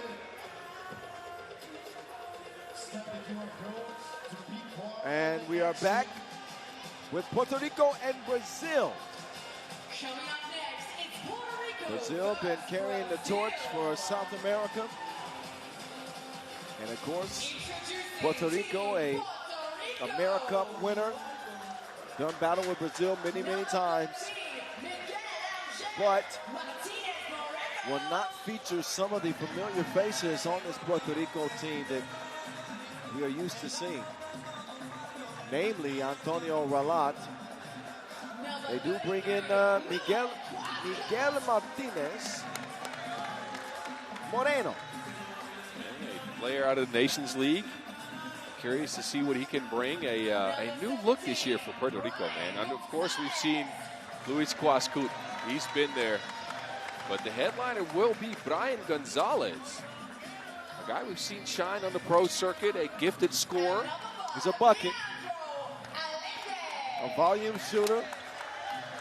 The two mainstays are LA and Luco. So Leandro Allende, last but not least, for the Boricuas, Puerto Rico. Me and Vince Chang both big on Puerto Rico coming into this World Cup as a serious dark horse contender. Doubling down on that? And I'm going to stick with it. I want you to know that. I'm going to stick with it. Well, look, they came in 6th last year, so that gives you at least some confidence in it. Brazil, you never know. It's an interesting squad, though. I like the way this team is built. They're super physical. They're balanced, right? As you could see at the World Cup qualifiers by the way they got here. All their guys able to score. I think all their players are between 4 and 6 points per game. Yes, they're the definition of balance, and they haven't changed their team. No, they're exactly the same. You know what Melo is going to bring. He's going to bring the physicality. De Silva, a shooter. And, of course, Leo Branquinho. LeBron. That's right. Look, he's been a great player on the pro circuit this year, I got to say. He's switched teams to Taipei Wanbao. He's shown out. He's done some good stuff. And at the World Cup qualifier, second leading scorer for them after Melo, but he's the one to create all the action, right? He's got the ball in his hands a lot. And this team is a dangerous squad in this pool, I'd say, based on their physicality, though. A supremely physical team, specifically Melo in the middle, to rival the likes of what we just saw, Lithuania even. No, true. And you know, it's the chemistry that they've had. These guys have played. It's been the same core four for Brazil for, I want to say, 5 years now. Yes. So these guys, you know, they have that cohesion. They aren't the most talented, and I mean that respectfully. They are going to be the most talented team individually that you're going to see, but they work together well as a unit.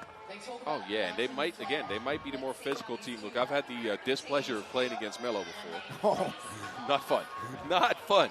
Melo, he's a rhino. Coach Pedro and company looking on, and they understand the odds are stacked against them. Had to make some moves with this roster, this 2026 edition. But they're here to play. That is for sure. If you've got a flag, put it in the air. Yeah, we see you, Puerto Rico. All right, here we go. It's back on. The voice of 3x3 in your ear. With the mountain, Bas Rosendahl. They get it down low to the Rhino. Melo.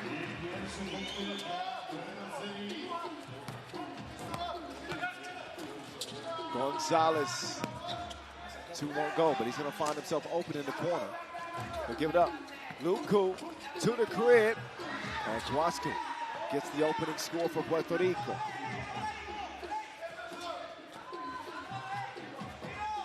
Branquinho, too strong. Melo can't get to it.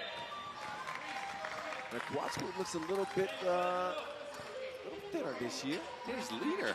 Yeah, he's leaner. That's the word I'm looking for. Clean and lean.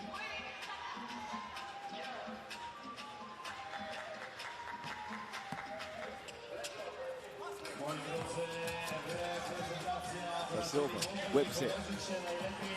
Willie. LA. Set up Martinez. Making use of that pivot foot, but not converting the bucket. Got to get it cleared. I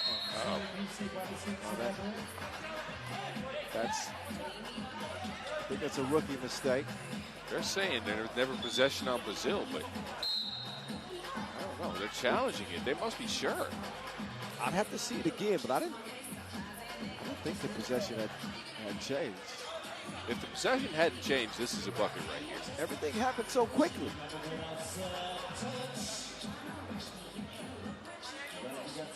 Tap out, tapped out. No, it didn't change. Yeah, he's right. I'm the one making the rookie mistake. It seemed like there was control of Brazil. Yeah. Basket counts. Great challenge. All right.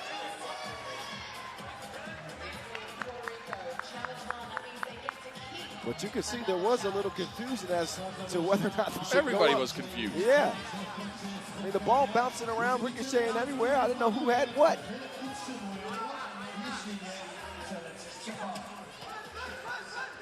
Leo Braun. He's going to take it at Kwasku. Good job keeping the long arms of Kwasku away. Branquinho and Kwasku are about the same size. Branquinho, sturdier, more physical, using that. LA draws that foul. That is not a smart foul at all. All he was left with was a heave. And they force him to the free throw line, and he can get a couple of easy shots here.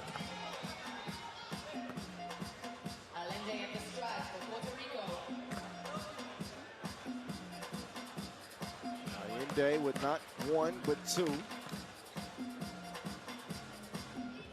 On that 2023 AmeriCup gold medal team.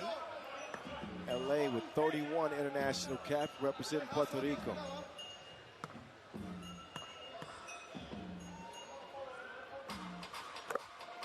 And he's good. 2 for 2. Puerto Rico lead it by 2. De Silva now on the move. Pocket pass to Melo. Once he gets it that deep in the paint, you have no chance. You can fully forget about it. He is not the most vertical kind of player, so you know he's crafty because, again, he's not super tall, right? He's just super wide-bodied. Calmly collects himself here and scores off the glass. Look at the man's legs. It's like tree stumps, man. His calves are bigger than my thighs. His nickname's Rhino for a reason. I'm telling you. Kwasku with the ball fake. Kind of a wild shot. Allende there to save the day. Kwasku. Clever move, but they'll miss it.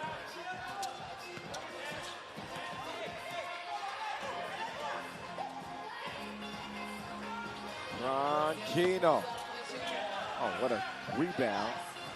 As Leandro de Silva keeps it alive. Melo goes away from the post office. Branquinho on the drive will miss it.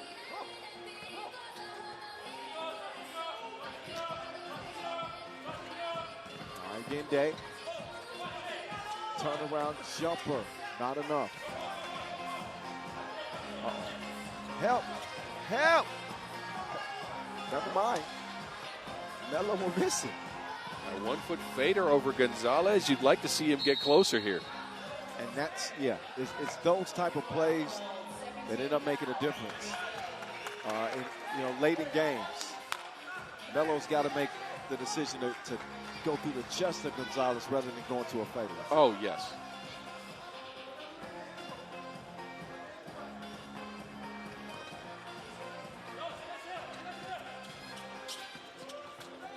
Kwasku will handle the ball and almost throw it away.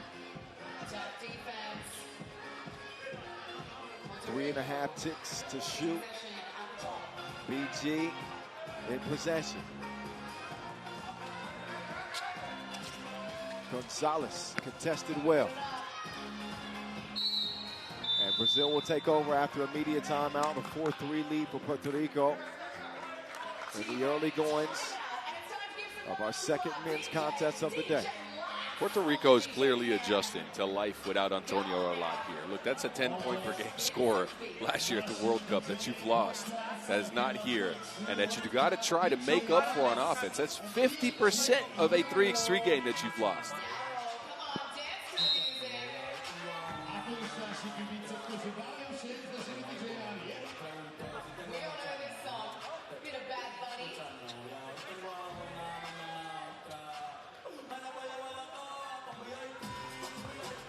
Right.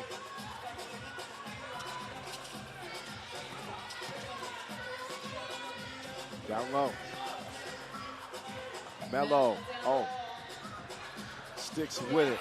But that was a beautifully played defensive possession initially by Kwasku. Yep. Just playing mind games with Melo. I know he gets the bucket. Allende. The offense for both teams have left something to be desired.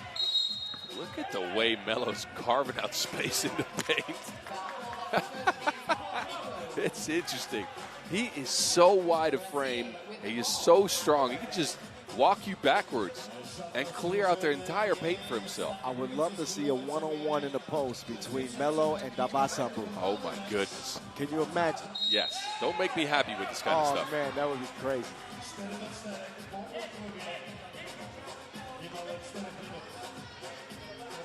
Four, 4.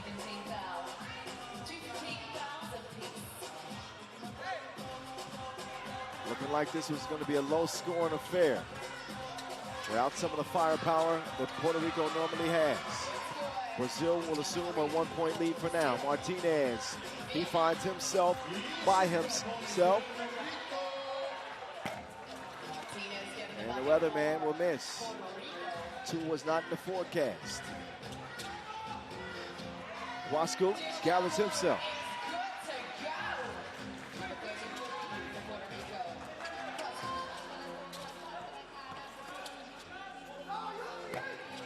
Marquino still off target. He's missed every 2 he's taken. Quick ball movement here for the Boricuas. The Brazilians now have it. And Weirman is fouled by Gonzalez.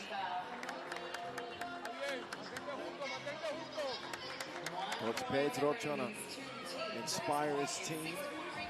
No coaching during 3x3 games, by the way. You're right. Just a reminder. He can cheer him. Oh, Branquino. High off the glass. Yeah, that's the experience of playing against Kwasku many times at the international level at the America Cup. You know he's coming with that shot, with that block attempt. 2 attempt by Allende. Off iron, but Martinez, they put up 2 and miss it. 6-6. Oh, Allende is just being punished.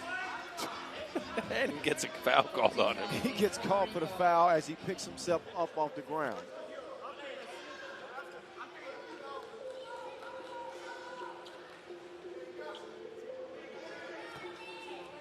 Branquino with the ball at the top.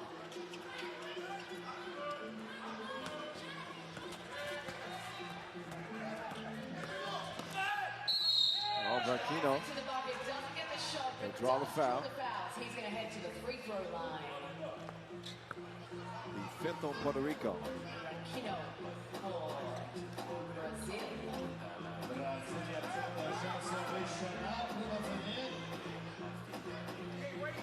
Brazil's size in a game like this. It's been a game of attrition. You got to think that with a game made up like that, it's got to favor Brazil. Well, that's where you want this. Unless something like that starts to happen. BG with a 2-piece. And the Silva right back at you. Martinez poked away. I think Gonzalez can be a game changer for Puerto Rico if he can get the shot going, right? He's really hot or cold. This is one of the more extreme versions of that.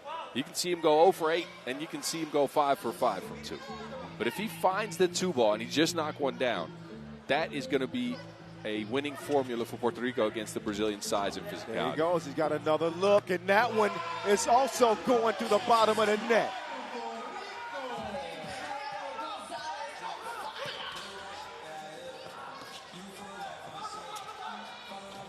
Melo will miss the layup. Stays alive for Brazil. And the Silva off the window and in. They're going to try to find Gonzalez. Never mind. Kwasku finds his way to the bucket.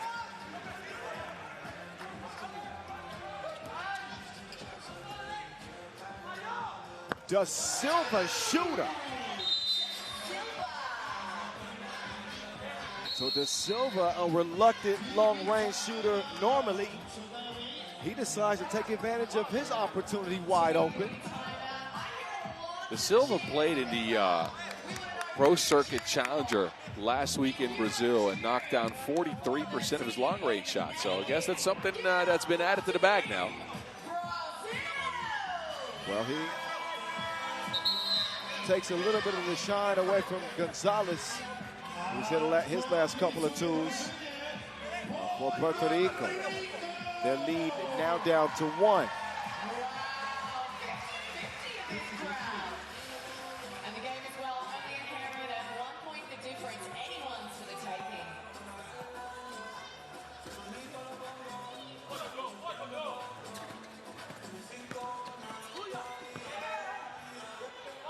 This time, Allende will convert.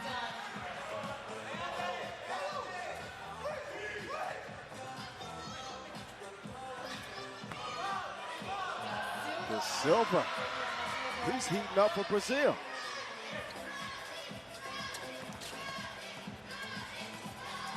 Allende, step back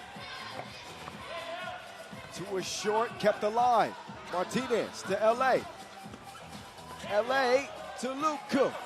Great cut by Kwasku. Super good timing in the right spot at the right time.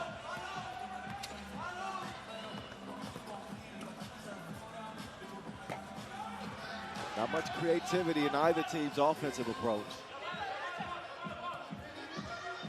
It's just individuals making big plays. And that is a big shot from Leo Pron.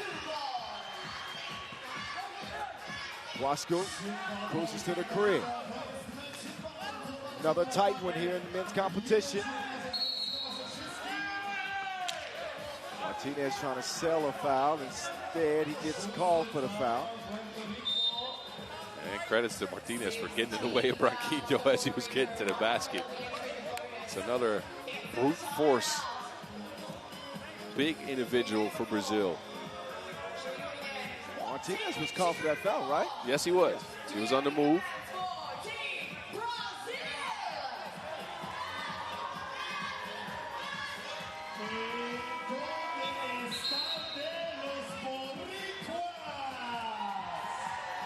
One-point contest. 1 point in it. It is neck and neck like a Latin tango.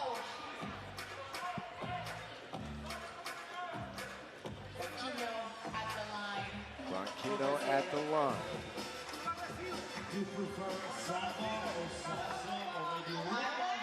Salsa, that's my favorite. Knuckleball it off the glass. All right. However, it works.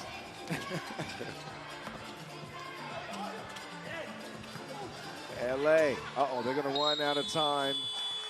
Oh, no, they're not. He actually got a whistle right before the horn. That's another one of those fouls that Brazil has committed, that low IQ play. They haven't fouled much, but the fouls they have committed have been bad. The homie Rafa Monterrey watching anxiously, trying to send some good vibes to his Puerto Rico team. He actually scouted out Brian Gonzalez. He scouted out himself this year. He's on the pro circuit. Yeah, he's hooping this year too. Uh-oh. You don't hit a man with a jawline like that in the face. Allende. Allende is down.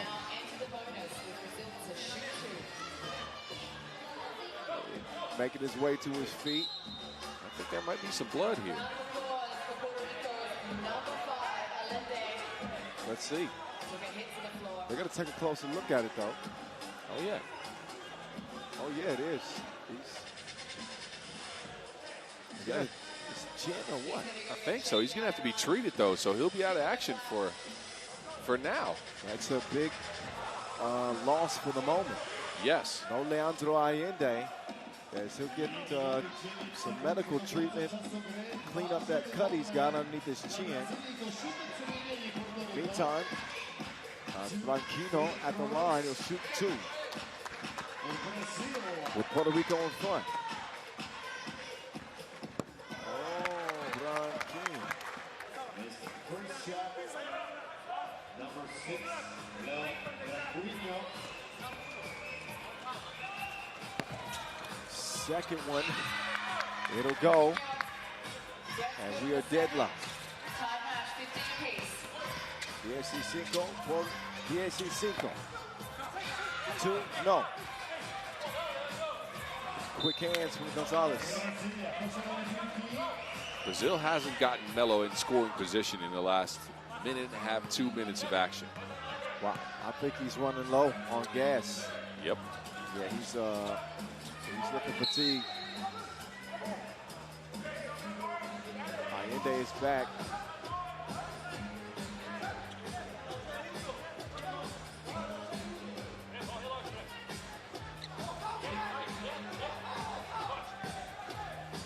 Branquinho at the buzzer, no. Big rebound from the Silva. Wasco was snagging. Oh, Melo, that's going to be a foul. Well, they can take that one. I like the attempt at deflection. A little bit overextended here. Yeah. Brazil haven't fouled much. It's just the fouls that they've picked up have been really bad fouls. Yes. Outside of this one. Outside of that one, yeah. 15 up. Cross court they go. BG. B go. Oh. Persistence pays off. Gonzalez makes it 16-15. De Silva with the ballerina move on the baseline. Wasco kicks. BG 2. No.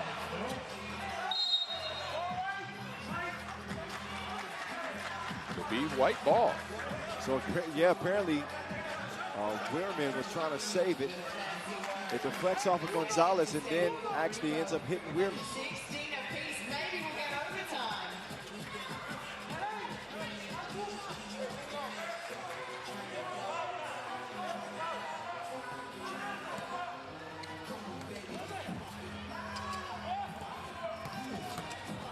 Allende on the attack, does away with Weirman. Puts Puerto Rico up by 1. Branquinho trapped in the deep corner of the court and throws up some mess. That is not a good offensive possession by Brazil. First, Wireman got stuck. Then he gave Branquinho the ball with only 3 seconds to work with in the corner of the court. And you'd like to see some more out of Brazil with Melo involved here.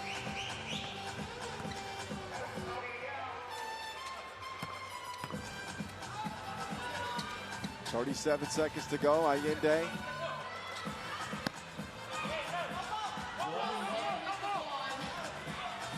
Melo now. And we're dead even again.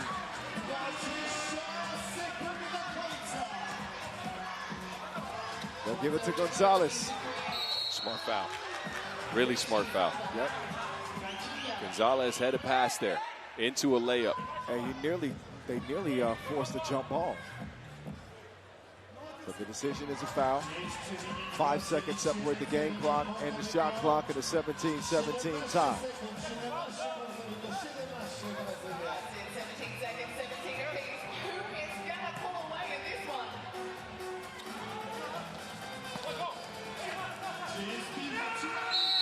Wow. Wow. A couple of deflections there on Brazil, and I think they get the possession, although a challenge is issued. Our refs are going to take a look at the video replay. A closer look at this one. Each team gets Could decide the outcome with this last possession. Oh yeah, that Puerto Rico touched that last from that angle. Yeah, Wasco comes in. Yeah. Is that the hand of Melo that's there, or is it? Oh, no, I see it, yeah. Yeah, I think that's off Wasco.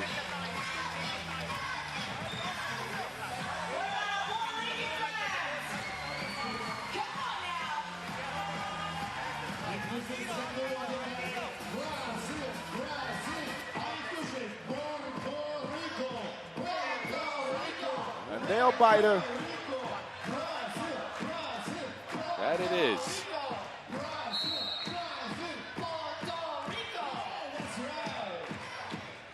Challenge is lost. Brazil will have possession here. I think we're at 10 seconds, 12 seconds to go. Shot clock and game clock right around matched. Here we go, 12 ticks left.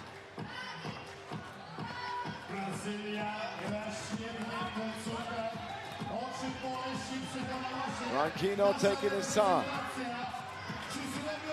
It's Leo Braun. Inside to Melo.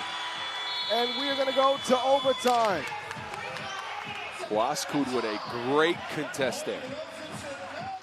Melo was open, and he managed to get the Wilson over the rim.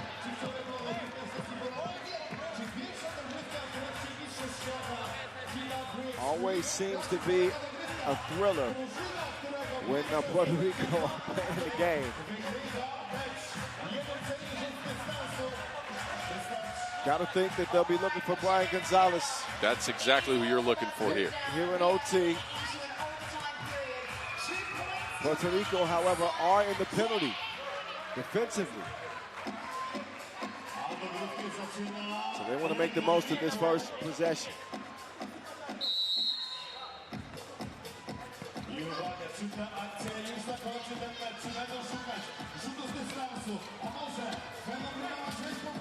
Gonzalez off the glass. Cash. Dinero. Oh, my goodness.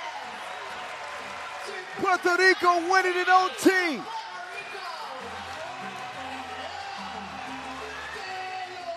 Gonzalez off balance with the right touch as it kisses the square and goes down.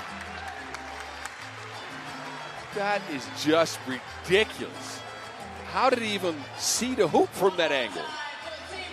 He couldn't see the hoop. An absolute prayer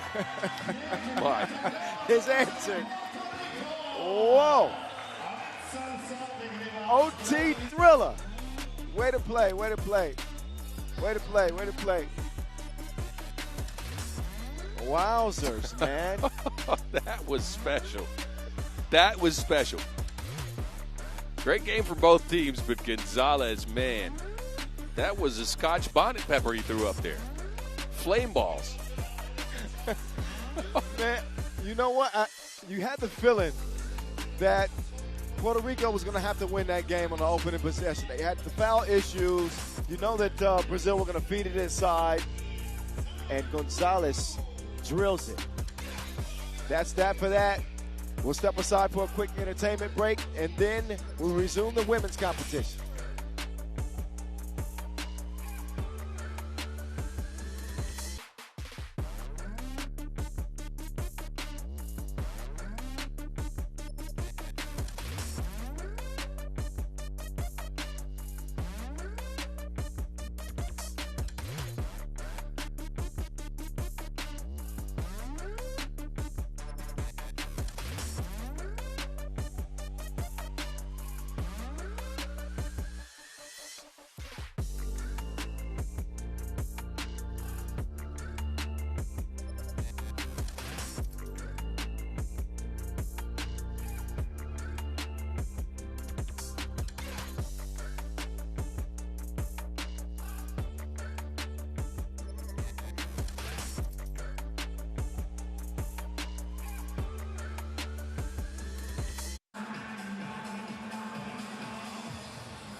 Ladies and gentlemen, coming up next, Ukraine versus Canada.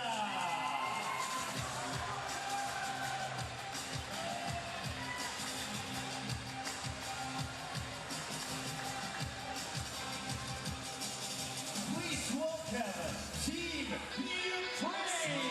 All right, back to the women's competition after a crazy overtime thriller between Puerto Rico and Brazil. Ukraine and Canada, the Canadians, man, they had a heck of a fight, put up a heck of a fight against Lithuania, but ended up losing that game. They certainly do not want to open up this World Cup with an 0-2 record. They got to like their chances here against Ukraine, come out in the yellow. But some new faces, that's not one of them. Miriam Uronine, a regular veteran on this Ukrainian squad.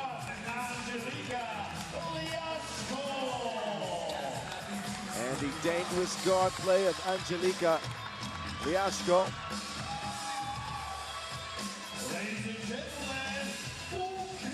With Kristina Filevich and Katarina Kobal. Ukraine in the building. And now, please welcome Team Canada. With number 8, And out come the Canadians. Trying to turn the tide. number 4, Casey Walsh.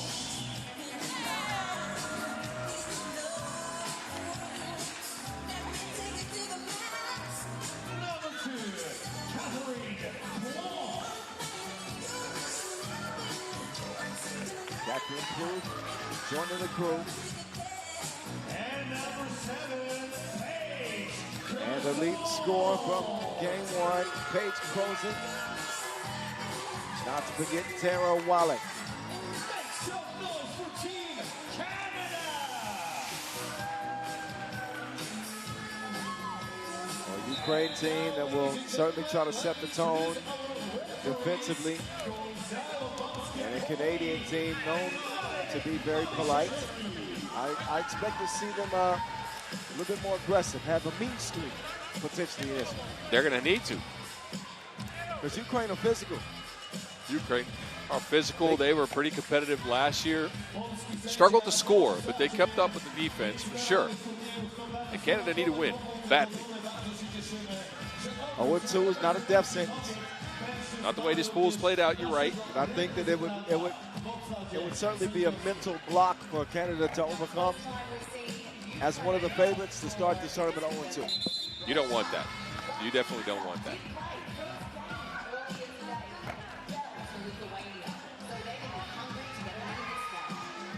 Kanadyjki otwierały naszą dzisiejszą sesję. Przegrały bez otwarcia z bitwą 19-17. Teraz koniecznie będą chciały wygrać to spotkanie przeciwko Ukrainie, która z kolei rozpoczyna swój bój w drodze po medale. Dzisiaj jeszcze Ukrainki zagrają z Japonkami w sesji popołudniowo-wieczornej. All right, game time. Ready to begin. We are underway. Ukraine, Canada.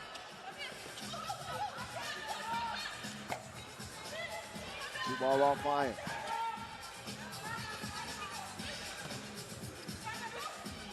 Blue. Pass is broken up for Levich. Has it cleared. Uronili on the move. And Uronili can't deliver the opening score for Ukraine.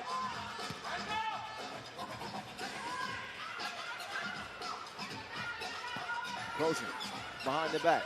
Working on Filevich. Turn around. Swatted.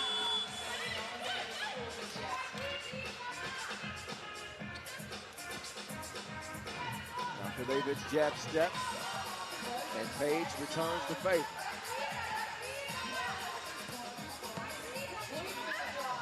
Roof will get the step, but not the layup.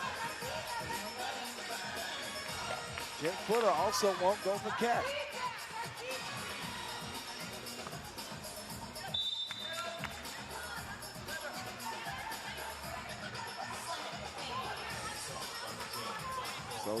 Scoreless through the first minute. Not for a shortage of opportunities. Oh, yeah. The Lakers. Pull up.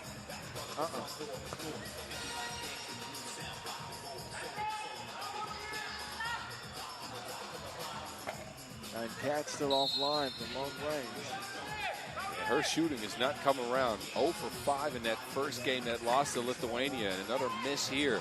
She's getting plenty of opportunities behind the screens, and the patience is all right, but not makes. You need makes. O'Neely will try her hand from deep. And that will land out of bounds. Substitution is made. Bilibili will come in.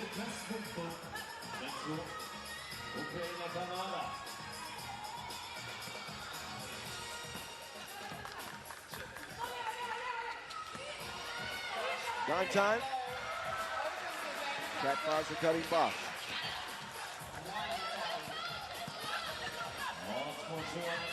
Bilibili gets tied up and trapped into a trap.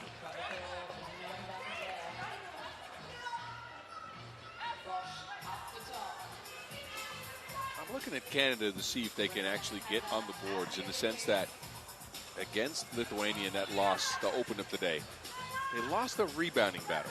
With the size they have, that shouldn't happen. That's a good point.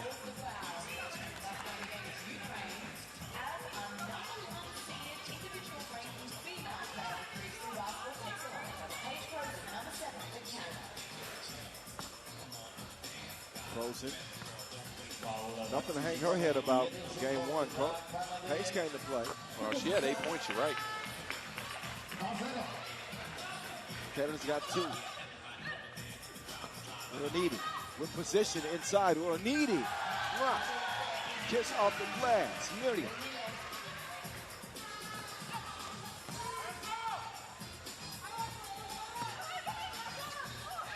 Rosen spins through, but will miss everything. Shot clock violation. You see Rosen drive more in the lineup we've seen for Canada here. She's obviously a good shooter, right? And of course in the past she has driven to the basket. But it's more of a drive focus approach from her here. I think because they've struggled getting scoring inside from Cat, that Paige has decided to take higher percentage attempts. Good defense inside. Koval with the defense.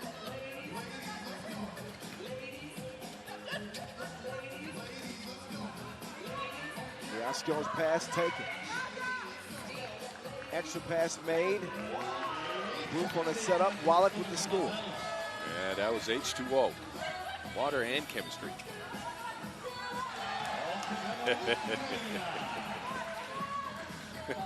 It's pizza, son. What you got for that one? Nothing? Nothing. Court 2. Well, that's a hard foul. Nothing given up easily.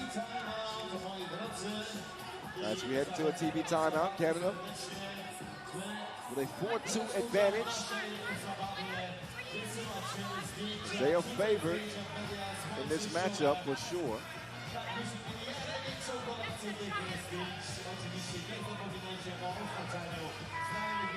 Ukraine the 14 seed. Yeah, and again, Ukraine usually competitive in games. You see them struggle a little bit offensively. Haven't done much at the World Cup in recent years. Of course, you've got to throw it all the way back to, what, 2016, 2017 is when they were top-notch? Yeah. Last year came in 18.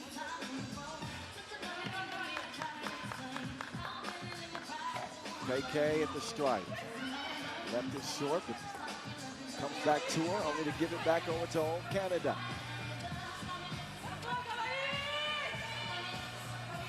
Rosen. Oh. Bosch, good rebound. Oh, gangster slap by Koval.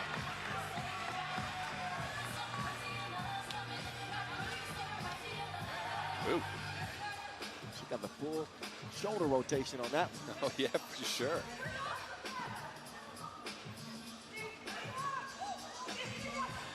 Rosen. Tries to reset. Luke misses the mark.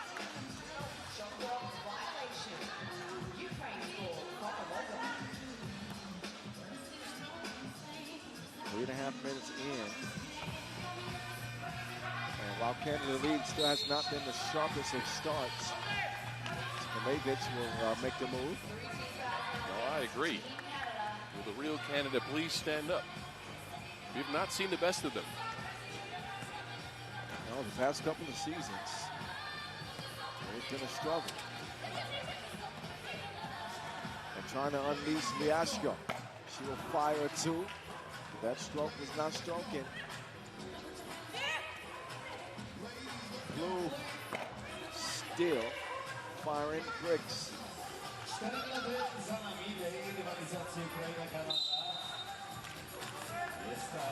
Bilibili will force the issue inside. Force Canada into a full foul. I think we would open up Canada's offense if we see Cat Blue knock one down. Get some confidence, get some rhythm. That would give them a lot of space to operate. Bilibili with all the space. Good hustle to keep that alive. Rosen is a lethal weapon out there. Got to give Canada some breathing room. A strong drive and a foul ensues. No ball back to the line.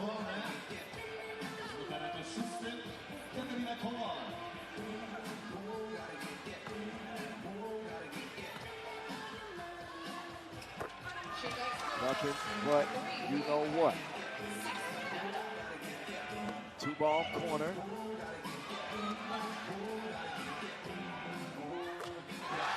Milojevic, 2 toes behind the line. She tickles the twine. Wallach deflected. Oronidi. As Ukraine trying to turn defense into offense, Milojevic pulled up on a mid-range. And we got a tie game just like that. Milojevic has come alive here in the last couple of possessions. Wow, midi pull-up and a two-piece. Milojevic has got that.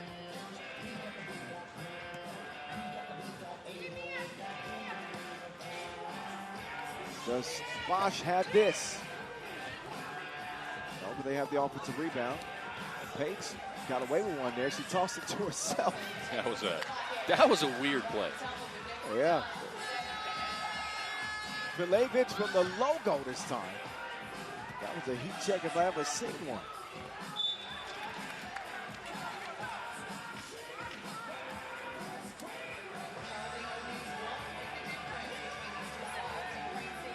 Seven, 6 Canada.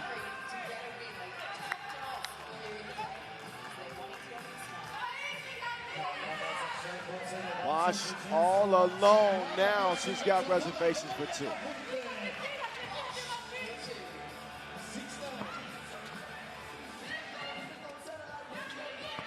Liashko,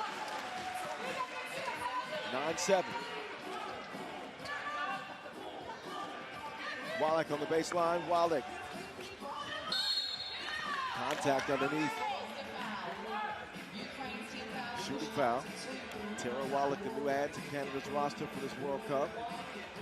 I like what I've seen from her. She's got great moves in the paint. Doesn't take away from Canada's physicality and size. Been a good ad.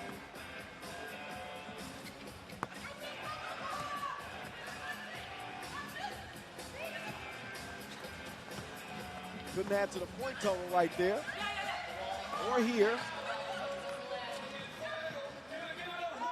Bosch. Whistle away from ball. The shooting percentage from Canada beyond that 2-point arc. It is bad. Absolutely bad.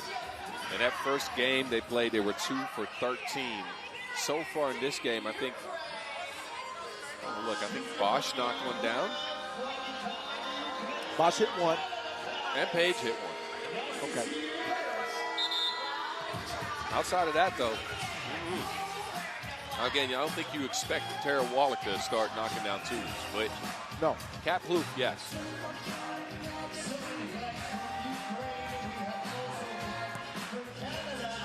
A lot of time left. The world united in beautiful Warsaw. Blue offline again. Bilibili. Ball fake, gets to a good look. Can't get to it in time. 3:30 to play in this one.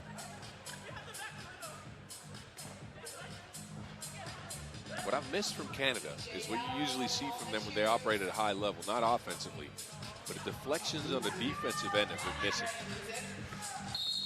That's a foul on Udonide.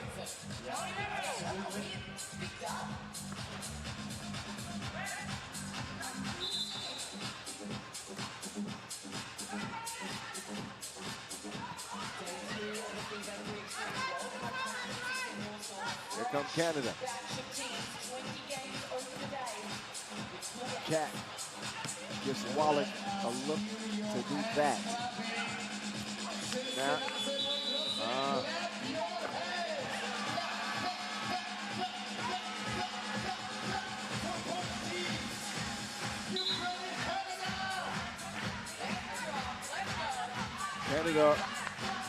Canada arguing they should have had more time. I think they could be right, but the shot clock violation stands. Yep.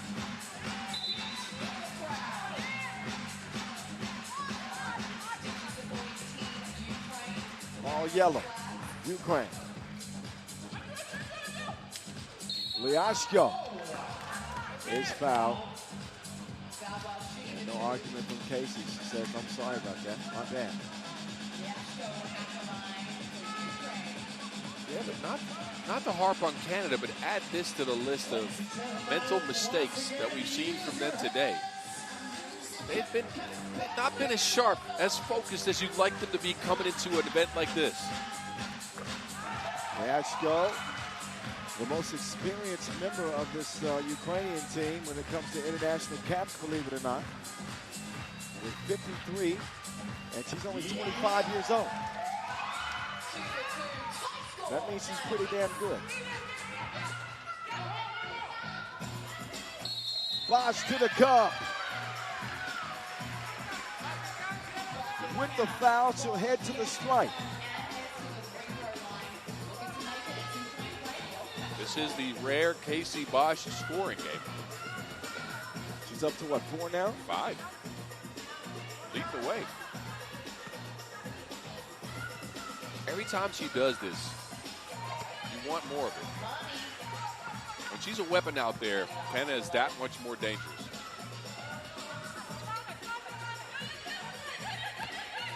Bilibili, fall away. Tough shot. Plouffe will corral the rebound, clears enough space for Caze to fire away. Caze is knocking down. Cat back to DC. The zone swatted away. Access denied by Katerina Koval.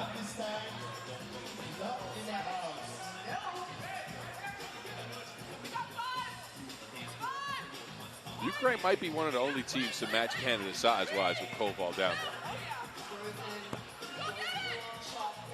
That looked like it was online.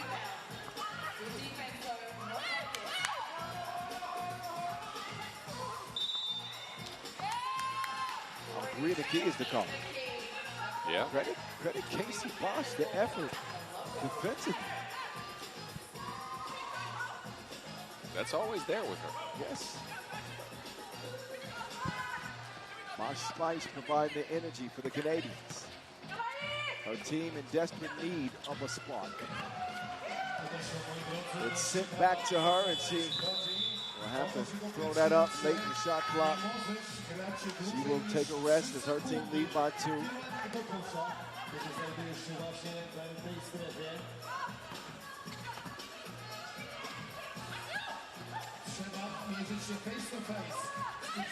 Very strong in the midi. KP to the zone. Pull up.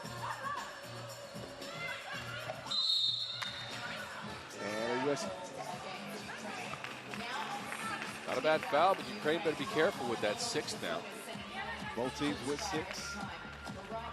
Bill Wallach shooting 1. Actually, that is a bad foul. I thought it was on the floor.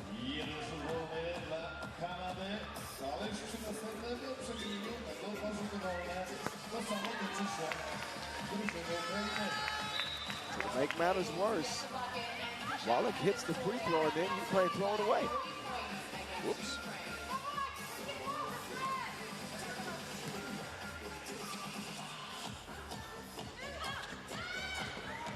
Throws it. Yes.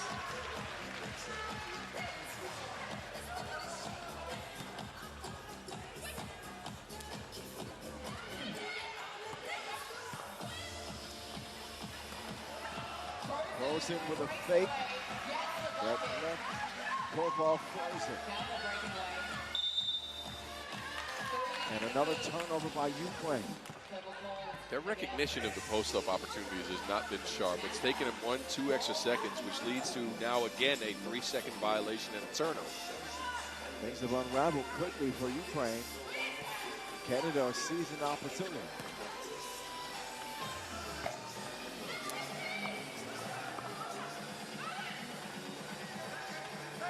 Bilibili, that looks online. It is spit out, however.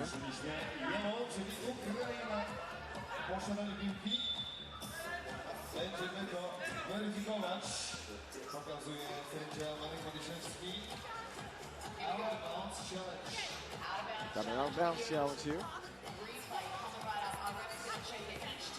Look at the replay. I'm not sure.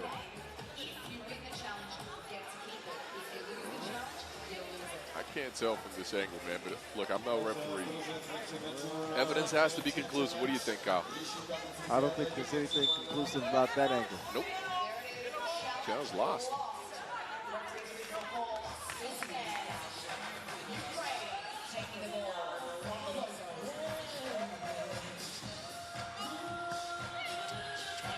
Five-point lead for Canada to stay.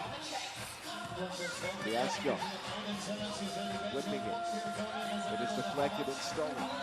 Here come the ladies in red. Blue.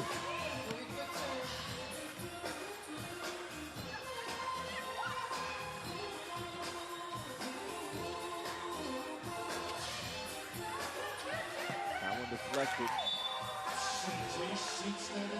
Another block from Koval. It's not a 2-point attempt. Koval's played some good defense.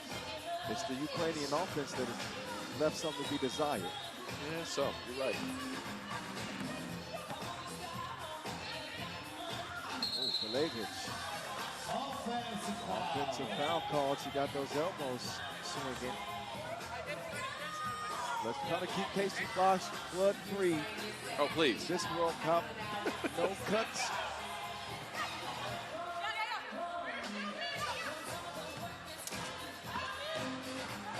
Quick hands, Fiasco.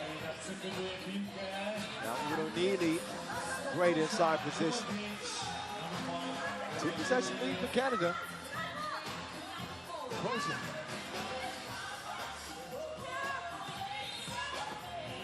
Wallach. That is, frustration foul by Wallach. Had it swiped away. Clear shove, and that's the 7th. So, with 4 seconds left, Ukraine are going to get a couple of free throws, but I don't think it'll be enough time for them to make any real difference here late in this game. Not with the way they played offense. You're right. 4 seconds on the clock, 3.9 actually. They have a chance to creep within 2, but then Canada will have possession after. So I don't think this is going to happen, but this is a similar story to what we've seen from Ukraine last year. They are competitive on the defensive end. They work that end well. They just don't have any scoring.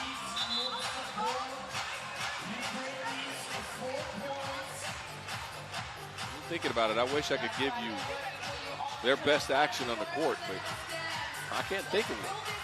Bilibili. Well, I would say pick and roll game with Udonili and Bilibili. Actually, the Astro. Okay. I'll take it.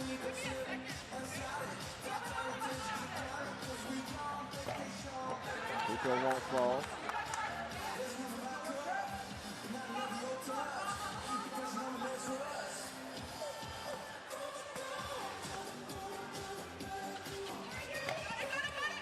Second one does. With 5 seconds left, Canada will keep this ball away from Ukraine.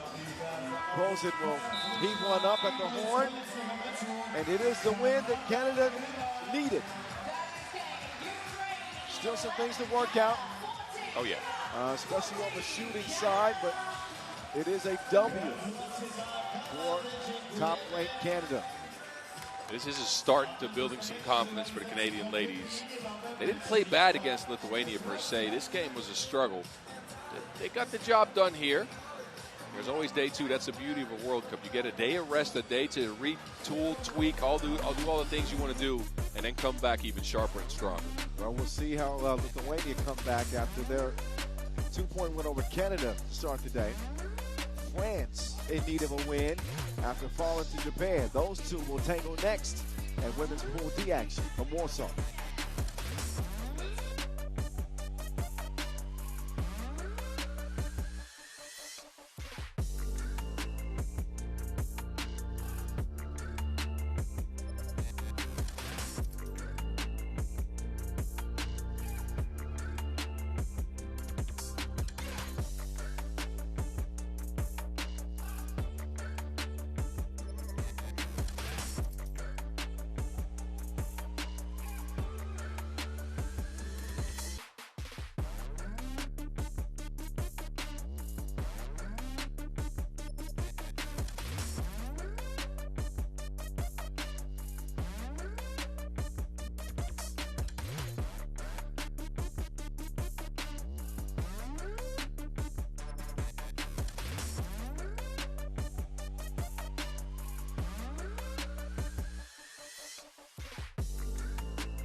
All righty. Women's Pool D continues with Lithuania and France. Lithuania with that shocking opening win. As an 18th seed coming into the day over Canada, France with maybe more of a shock losing to Japan. They are in dire, dire need of a win coming out here onto the half court. We'll get you reintroduced to Lithuania first, though. This early? Well, yeah. They in dire need this early? France? You don't want to go down 0-2. Yes. No, I was pulling your leg, but for France, I do think this is dire. Yeah. Lithuania look pretty good. I mean, when you got Kamila Naitsis-Kaite found the horse dropping 10 points and pulling that game out late with some savvy playmaking, drawing that foul and get to the line. They're beaming with confidence coming into this one. And their quartet is on the floor. Gabriela Shinska, Ditra Rabutskainen, Justina McKnight. McKnight was really good in that first game, man. I got to say, a couple of really, really tough drives on her to keep the offense flowing at a time where it was needed. Yeah, agreed. France's offense wasn't flowing at all. 13 points against Japan with all that size, all that athleticism. They got out-rebounded. Let me give you a number here. 20-10 by Japan. That is an absolute disgrace. No, it's almost unthinkable with Japan being one of the smaller teams in the field. They just got outworked. That is what it is. They got outworked. It's the speed to the ball, right? You are absolutely right. And look, they need to change things and change fast. We need more effort. We need more concise movement. We need better shot creation. I don't know. I hope they had a tough talk after that Japan game. Well, they looked tight in that opening game. And obviously, they were really emotional when they came to the floor. This is going to be a real test for France, psychologically. Absolutely. Lithuania are a tough team. Oh, supremely physical. They have a clear game plan. They out-rebounded Canada, so rebounding game will be an issue anyways. And then they got Special K. 2 of 4 from range, a couple of free throws hit, 10 points in that opener. She's got the confidence going into this one. How's France going to deal with that? That's one thing Special K has never lacked. Oh, no, you're right. That is confidence, without question. Alphonse Limonson looking to lead France to a win here. Several missed layups in that opener. Might have given France a chance to actually win it, but you obviously know the result.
We are ready to roll. Lithuania open up with possession. Gabriela Shuska applying pressure to the French defense. Labutskaine finds herself all alone. Delivers the first score. La Guapa. Tough take. Comes away with nothing. Nancy's Kate found her horse. That is like a layup for her. A 2-point layup. 3-zip out of the gates. Letuva. It's Madi. No money that time. Bravo turning on the baseline. Guess Nancy's Kate found the horse, touched that last.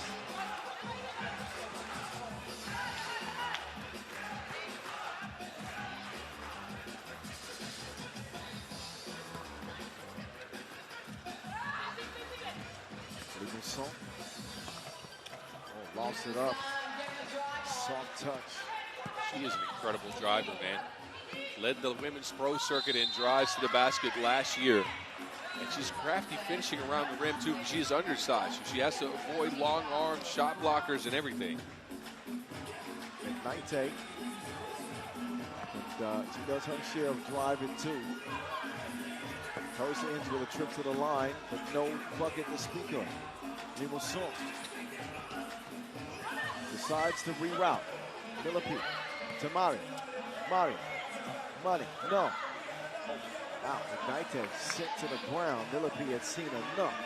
Well, it's a good look for France because Philippi in that first game didn't get a single rebound. Not one. Not one. And she's feeling the desperation here. You can see it.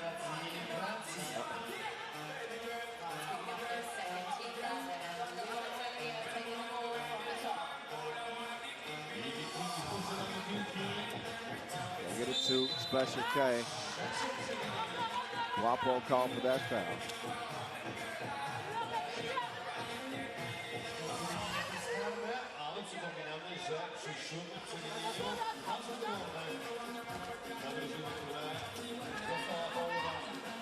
They'll set up. 90 Skyte. Found the horse again. That time it's no good. Guapo. to the bucket.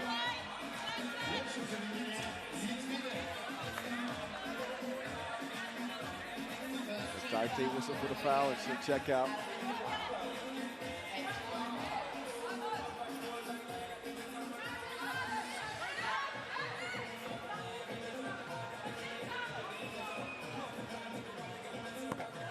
And Guapo has this game even, 3 apiece.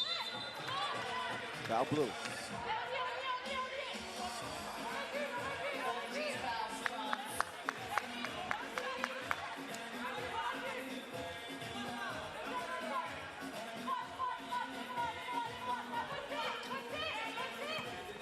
More defense from France.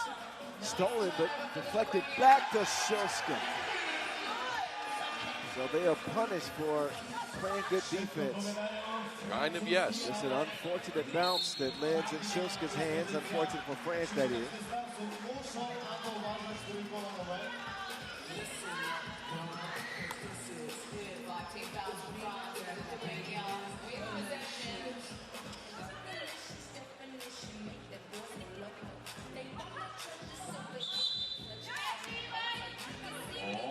Offensive foul. And only the second foul on Lithuania. They played some real disciplined defense here outside of this offensive foul. They're physical, but not overly. 1 point lead for Lithuania. Guapo. And he's frustrated after that miss. He'll get called for the 6th France foul. Oh. If there's anything that will halt your momentum, especially in a critical game like this, is getting into foul trouble early.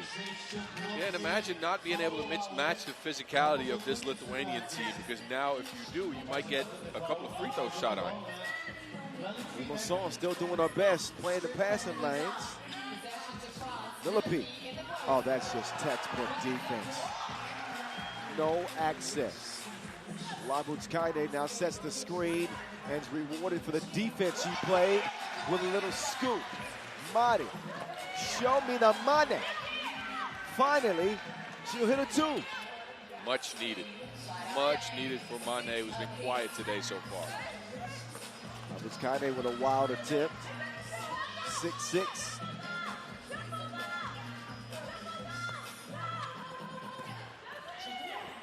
Limassol. Off the iron to go. McKnight will get it clear. She'll use the Labutskaide screen. No, she won't. She'll do it all by herself.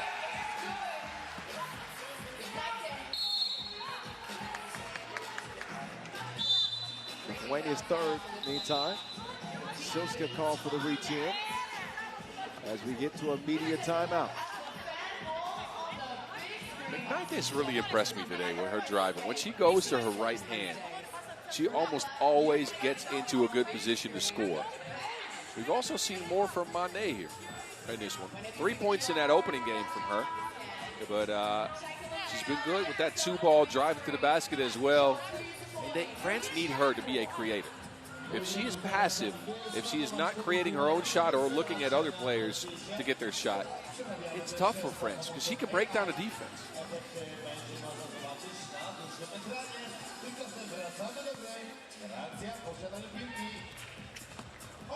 Oh la la. Pass leads to a splash. It started with Guapo and ends with Guapo. Limassol, quick hands. It's fun to see those two go at each other. McKnight a good driver, Limassol a good driver and a good defender. Not to say that McKnight is not. Good hands here by Limassol. Never out of a play. That's his guy take. On the horse, no good. Now Limassol. Mane is feeling it now.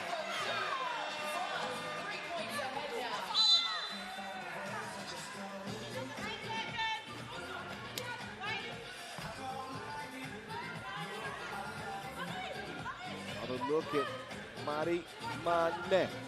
Second double of the contest. France lead 10-7.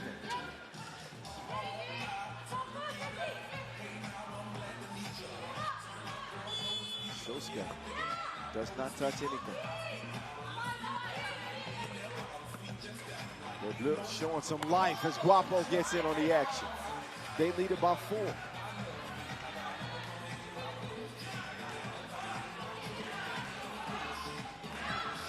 Shilska to Labutskyne.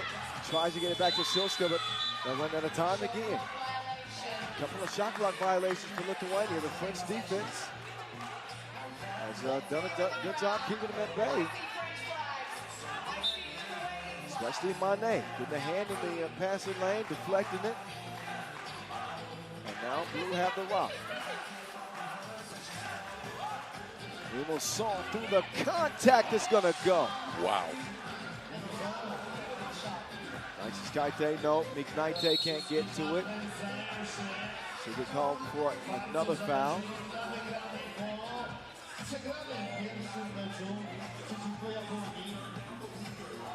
So France, despite getting into foul trouble early, they've been in rhythm offensively. It's been Mane, it's been Limousin. It's been all about the money. Show me the money. What's she up to now? She's up to 5 points. Guapo, she has 4. France's offense has been more fluent in this one. A couple of breakdowns in the defense, but also more determined actions. Just like that one. And Limousin knuckleballs that one in. Now it's Lithuania, who might be a little bit rattled. They'll swing it like Kaide. Up fake. 2 off iron. But Guapo couldn't squeeze it, so it'll be Lithuania ball. Kaide gets a rest here. And Special K back in.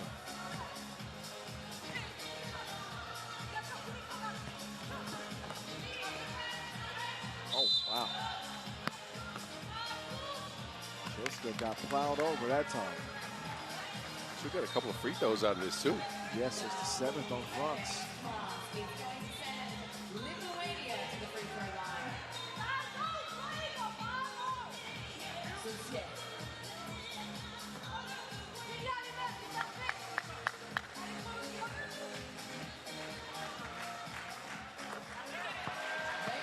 Shilska trying to give Lithuania some more life here. France's confidence is certainly back. They've been able to out-game plan, I feel like, Lithuania here, as they've gotten them away from what makes them good. The pick and roll not really working. Wow. Couple of attempts. And Millipede, will get it back. Shilska called for the fouls. A smart one. Otherwise, an easy bucket for Millipede. Guapo still trying to find their stroke. But France find themselves up by 5. Way better game from them. Outside of the fouling, right? It's been a much sharper game, specifically defensively. Again, they've got Lithuania away from the pick and roll and they've forced them into contested 2s.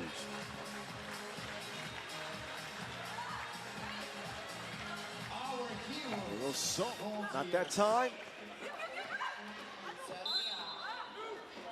It'll be France ball. But a nice pace for France here. 4:40 to go. And they've already matched the score total from the Game 1 loss to Japan.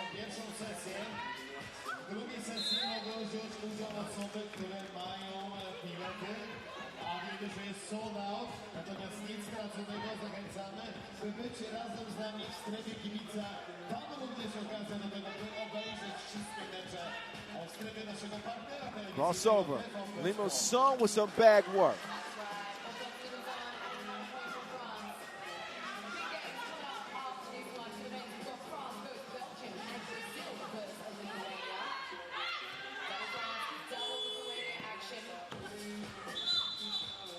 Shot clock violation.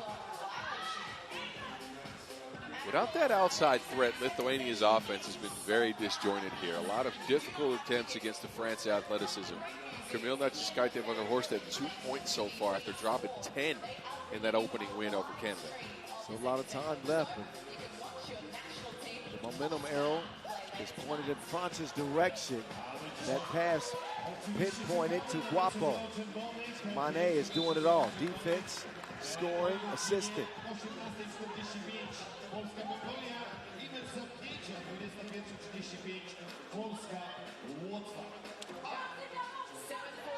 p.m. Mongolia versus Poland, followed by the final game 9:30 p.m. Poland versus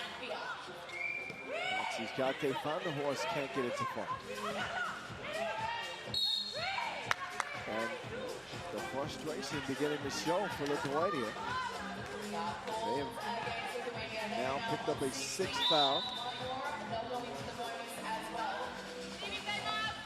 And Gabriela Shuska is going to round up the squad and try to get their minds back in this one.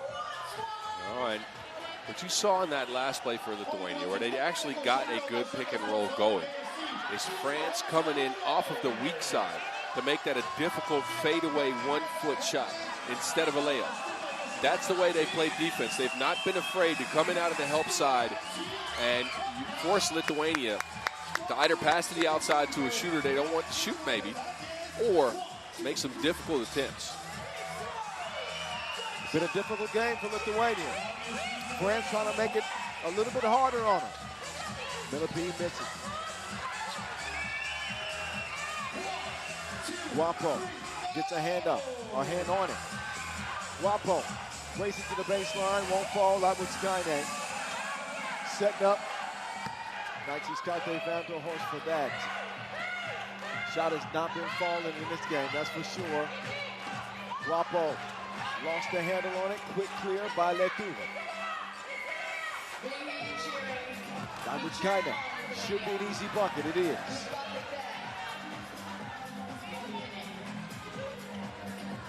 Guapo as he kicks it out. Money. Wow. Money. This 17-9. This is the best version of Marie Mane. She's got 7 in the game. And an offensive foul. Wasn't no flopping there. Mane got ran over. Yep.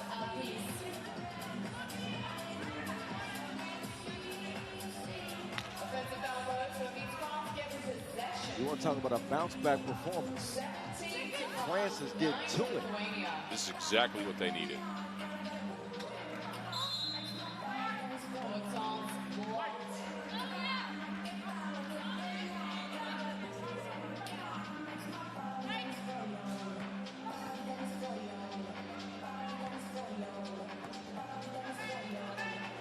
.230 to go.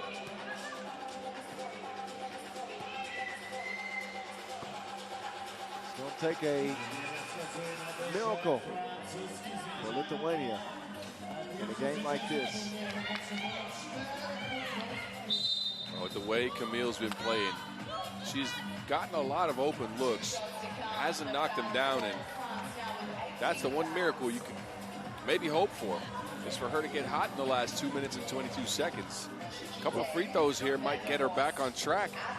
And again, 2:22 is a lot of time left at 3 Street, right? Especially with the foul situation. 7-point game as of now.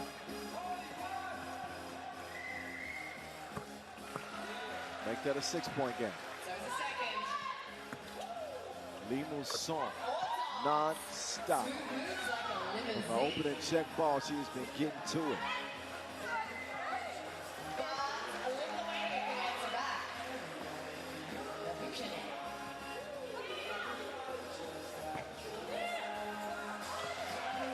.12 off the miss. That was Kaine. Uh-oh, they didn't clear it. They did not clear it. Ball blue. France getting closer to that 21-point mark. Warning for delay of game extended. But you wonder if they go back to Marie Mane with that 7-point outing.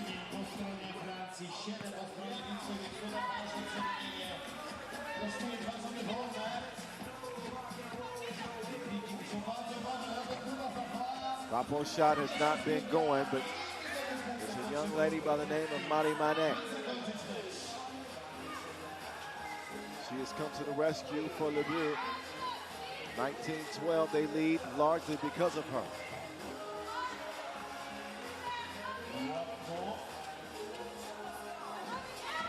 Bilibili to Mary J.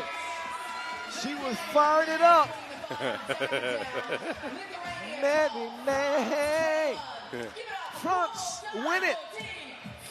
21-12, and I believe that Manet it finished with 12. Am I right? 10 piece. 10 piece. In the game. That was a well-played game by France.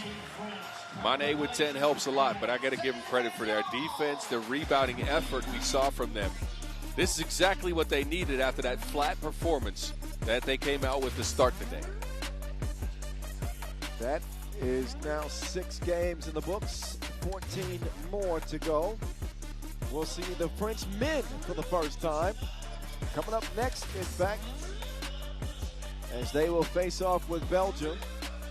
And we will get Brazil and Lithuania men after that. Men's Pool D action coming up in just a couple of minutes.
All right, the results of women's Pool D play so far.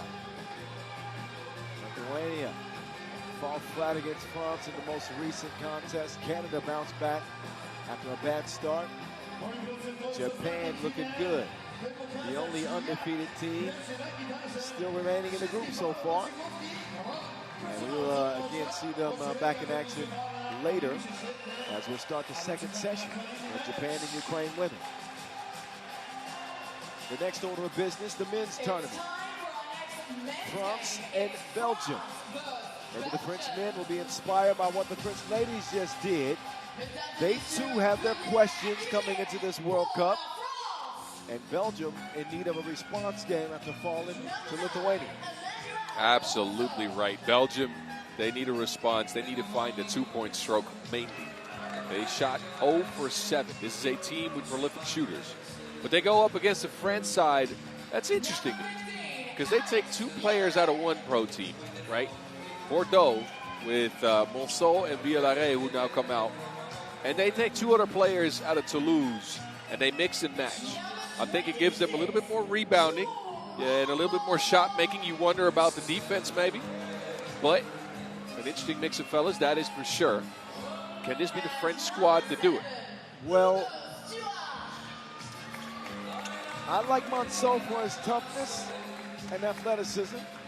Alex Villarreal has had his share of ups and downs over the years. Of course, Hugo Boss is a knockdown shooter and hard-nosed defender. Of course, Rambo, an Olympic silver medalist. This is probably the most surprising 4-man French national team roster that I've seen. Outside of the squad we saw at the Europe Cup last year, which also featured Villarreal and Monceau. I mean, they've been around. Let's just say that. Let's see if it mixes. Individually, I like the players. I just never, none of us have seen this iteration of a French men's national team. No, you are absolutely right. It's the first time ever. The Belgians have a lot of questions, right? Again, they played with pace.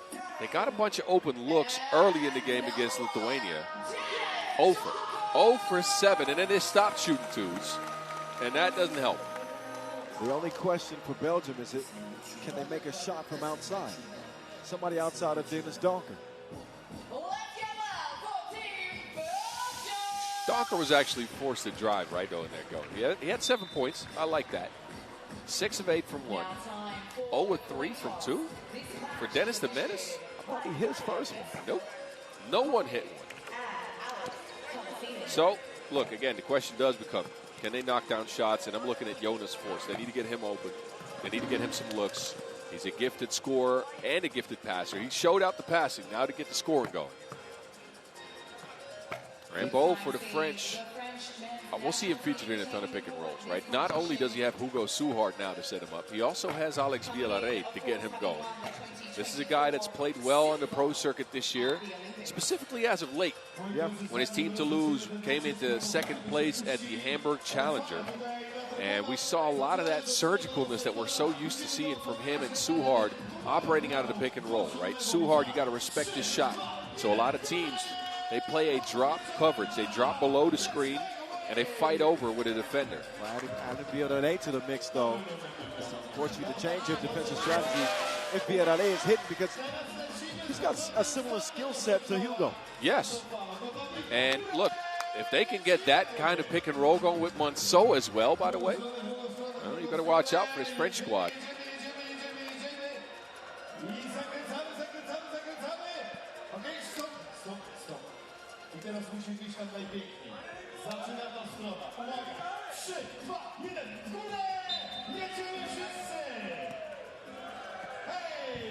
There we go, 10-minute sprint. Men's pool D. Fouls, Hugo. Hugo elevate, score. And then he and the Volk get leg lock. Don't whistle. So it'll be a turnover.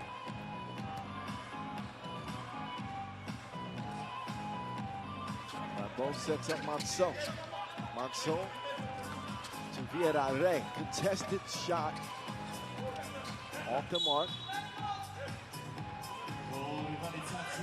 So Monceau brings that element of toughness to this French team.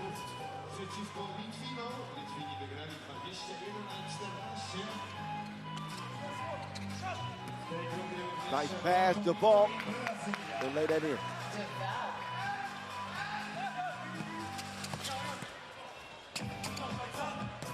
Suhard getting locked up right now. A late whistle.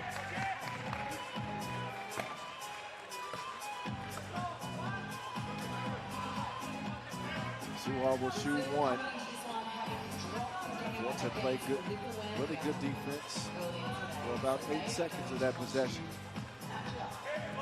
The last 2 seconds that cost him. Suhard, yes.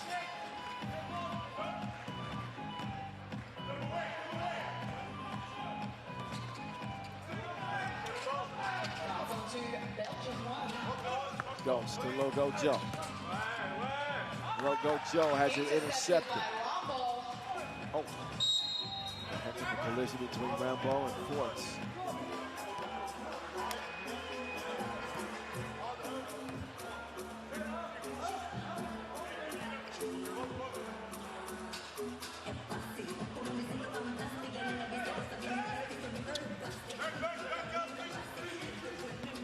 Villarreal comes around. Villarreal, ooh la la! No.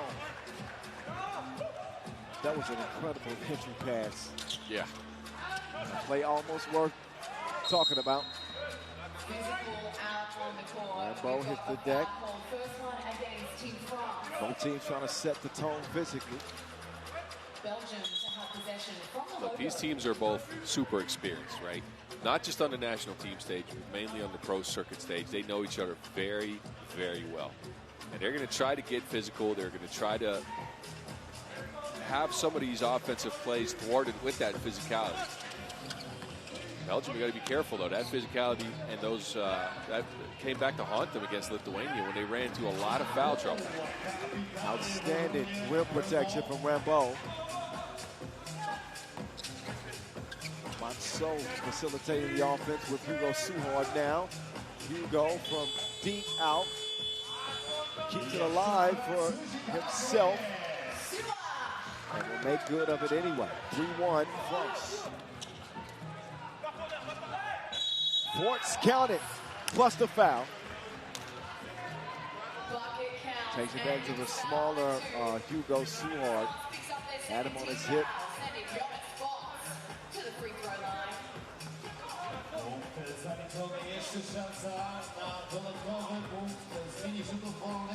This might get Forts going. Again, his offensive output so far limited.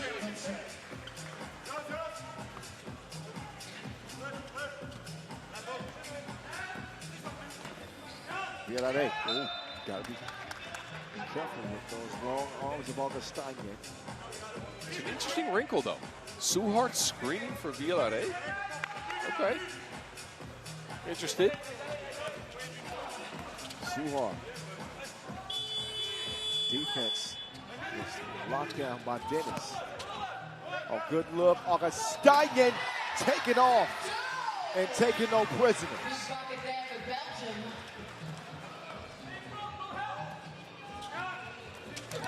Oh. Offensive foul, Monceau.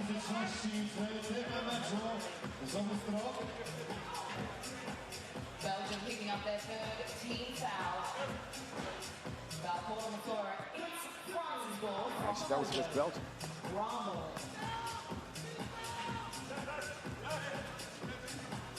Pass out of reach. Bilibili somehow keeps it alive. Bilibili with a clean look. All net, all wet. France jump ahead by 1. Bilibili can be the X factor for his team, right? With his shot making, he's hesitated on his first couple because he wanted the ball screen. This time, no hesitation, pulls the trigger. Bilibili is a deadly shooter when he's confident. Quick trigger squeeze by Forts. Leads to a long rebound for Leboeuf. Suhard with Brian DeVault in his rear view. Way to avoid the defense by crossing in front of him. Man, Donker gone in the blink. Left Suhard grasping for air. And DeVault gets called. That's the 4th on Belgium. 2 more for them to give as we head into the first media timeout with 6:53 to go. So a better played defensive game for Belgium, but still somewhat of a concern with the frequency that they're picking up fouls. Oh, yeah. That was the case in their first game. It's the case now. They're trying to play physical, but it keeps them running into whistles from the referees. They can't get into that double bonus again the way they did against Lithuania. So they better tone it down a little bit. And if you missed it in Polish, one more time in English, the second session today is sold out. But do not fret, you can watch your national team, Poland, play it later this evening, plus all our other amazing countries out in the fan village. That's presented by TV's B Sports. Bilibili working from the logo. He's already got a 2 to go. You can still catch Monceau is there to clean up the mess.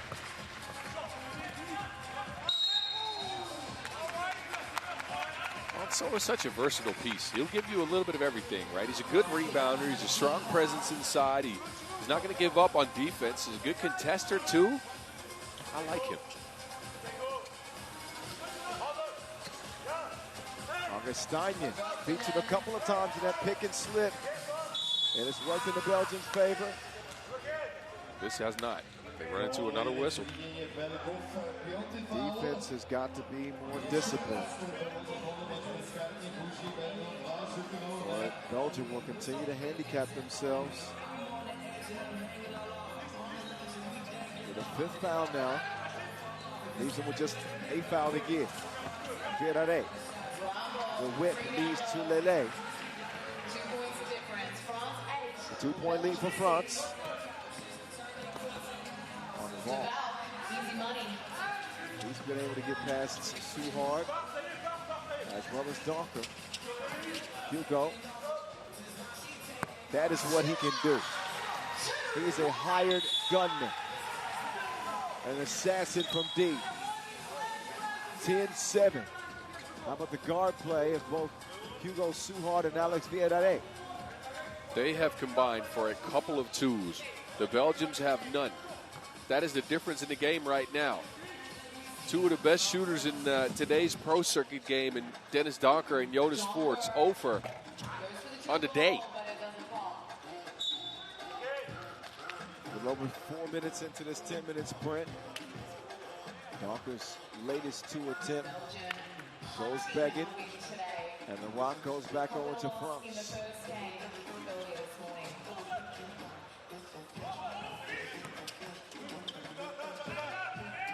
Suhard. He's heating up. Suhard, ain't nothing soft about him. He's got 8 points.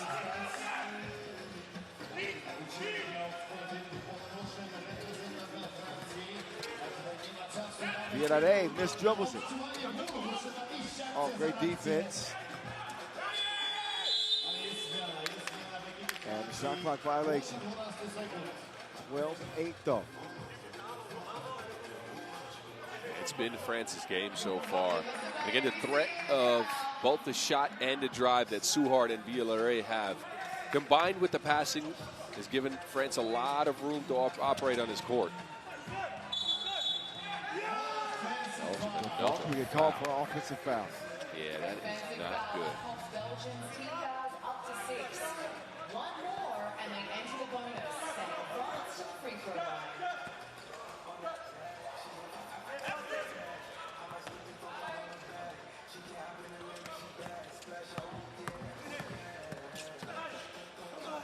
Rambo attacks.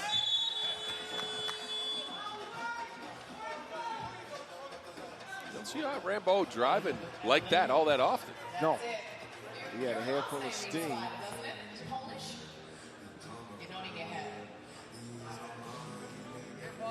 Both the bigs get a rest now, Rambo and Augustine.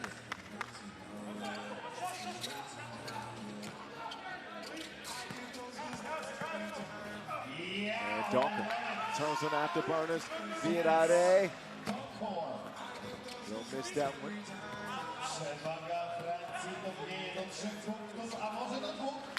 That's inside. That's a great seal from Voorts. Belgium closing the gap. 2 points the difference now on this one. Belgium on the chase. 2 ball, no.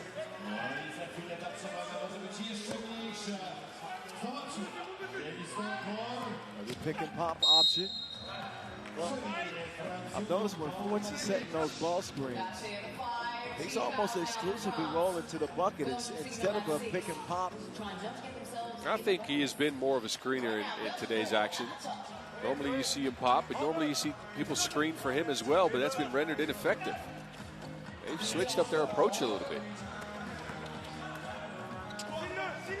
Anybody's game here, 12-10. Virare putting it right in the right spot for Rambo. That'll count. Basket interference. France have been pretty sharp, not only in their shooting, but their offensive attack, decision making. Passes have been precise. They enjoy a 3-point lead as a result. Logo Joe put the brakes on, but couldn't break him off. The Ghost puts one in the air. Augustine. He's the first one to hit a 2 for the Belgians? Really? That says a lot. Yeah. Augustine swats it out. Now, Augustine look good. Oh, yeah. Yeah, he's had a good day. It's by nature of them not shooting twos, though, that he's been so involved. They've left him open. Teams have let the Belgians get more ones than twos. They're not in rhythm shooting at all. And again, this is normally a high-octane offensive unit. Two of the better shooters in the field, active on the outside, screening for each other, pick and pop. Another screener added to the mix. But so far, hasn't produced any results outside of this Augustine 2. Augustine, a stretch big when called upon. They usually leads to shooting up to Logo Joe and Dennis, but sensing that his team needed a spark with neither Fort or Donker connected from long range, he drops one in, and we got a contest. 13-12, France still in front, but not by much.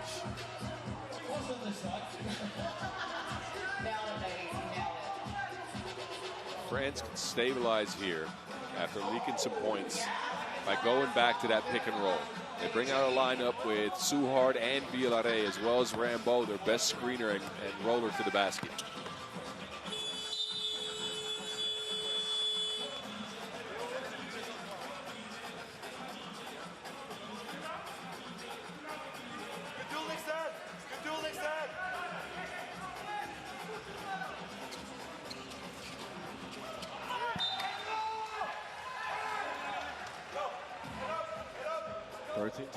Stay with 3:30 to go. Possession arrow. France.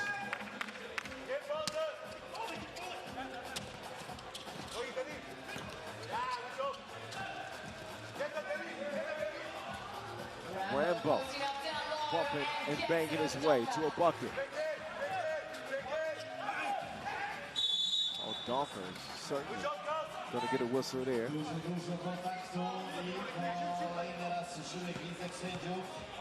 Sharp execution out of that ball screen, forcing France to a foul. Look, Augustine was wide open. Good recognition there by Monceau. Both teams now on 16 fouls. Any more, they'll be heading to the bonus. Duval getting tricky with it. Oh, got it batted off the glass. Monceau says no.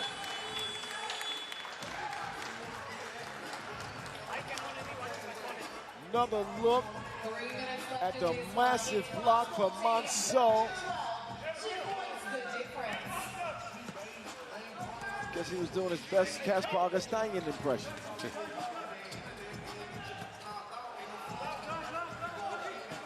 Here we go, bossing up, man. So crafty on the handle. Augustine 2 for 2. Big deuce like a dinosaur did it.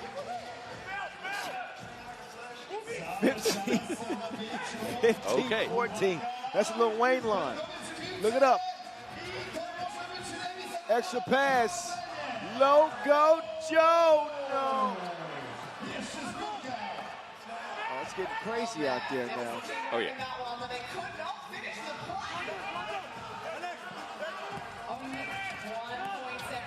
You go. Gets the whistle. Wow. Forts did everything right until the contest. He stuck with Suhard on every single one of his moves. And then I believe he hit his elbow on the attempt there. And Suhard looked like he was in trouble. He was running out of gas. He was going to have to force it up. And now he finds himself on the line.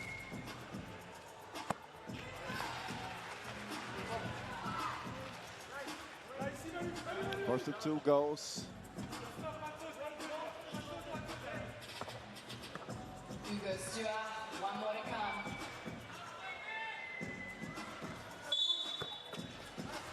That'll count.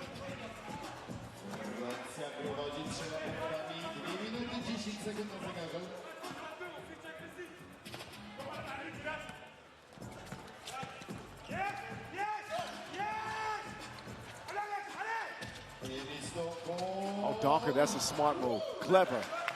Clever play. Breaks the defense and takes it straight to the rim. Block and foul on Belgium. Oh, no. Another one. Against Belgium, that's going to send Monceau to the line for France.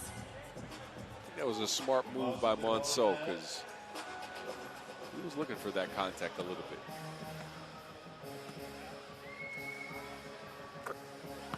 First is good. France expanding that lead.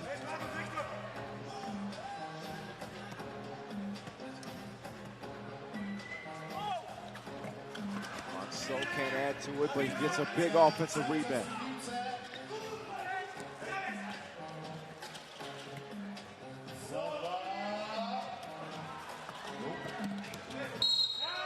And now France are going to get called for this 7.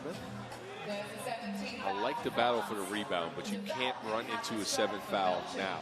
You're up by 3. You got to just get the Belgians on offense and play clean defense instead of now sending the Valk to the line. This could be a 1-point game after this. Yep. Valk wants the ball to be cleaned off. Better yet, just get him a new ball. There we go. Wind the ball.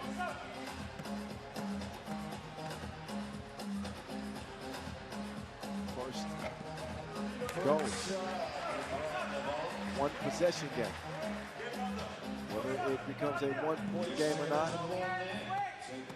lies on this free throw right here. And it'll go. Here we go. 18-17. Suhard, who started early. Wembo, that's a bad possession for France. Yep. Once and DeVault connect. Tie game, 18. Such a good screen by DeVault. Great angle, great position. Oh, Villarreal. How does he get that to go? Je ne sais quoi. He ran into all kinds of obstacles on the way in, scores it. Augustin's been outstanding for the Belgians. Meantime, he evens it up. 7 points for the Ghost. Hugo, he'll miss it. Good tip. Hugo, once again. He's picked a bad time to go cold because he started the game off so well. Yep. And those were wide open looks for Hugo. That could have been a game ender, but you can see fatigue is becoming a factor. Both shots hit the front of the rim. Not enough legs in it.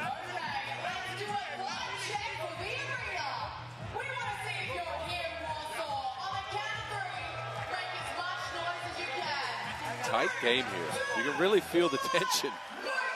I like it. I like it. If you can't enjoy a 19-19 tie, well, yeah, between Belgium and France at the highest stage, at yeah, the biggest you're right. stage in some way. All right, here we go. It's coming back. It's coming down to this. 43 seconds left, 19 all. Will anybody get a look from 2? How about Logo Joe? No. Schwartz will get it back and puts it in. Belgium taking 1-point lead. I can't see what's happening underneath the goal there. So Force is claiming France tapped it out of bounds and that was a delay of game. And I think referee Vesco is telling them that that's not the case.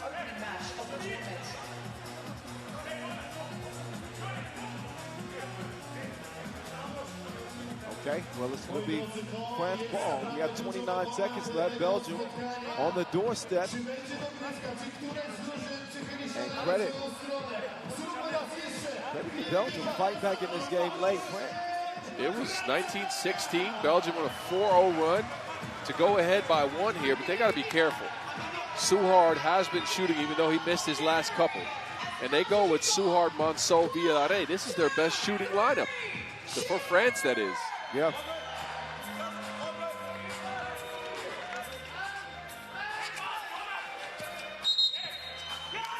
Carey. It was such a good play design, though, because Villarreal would have been wide open. That was a screen with no defense. But the carry forces a turnover. Now Belgium have a chance. Forts with it.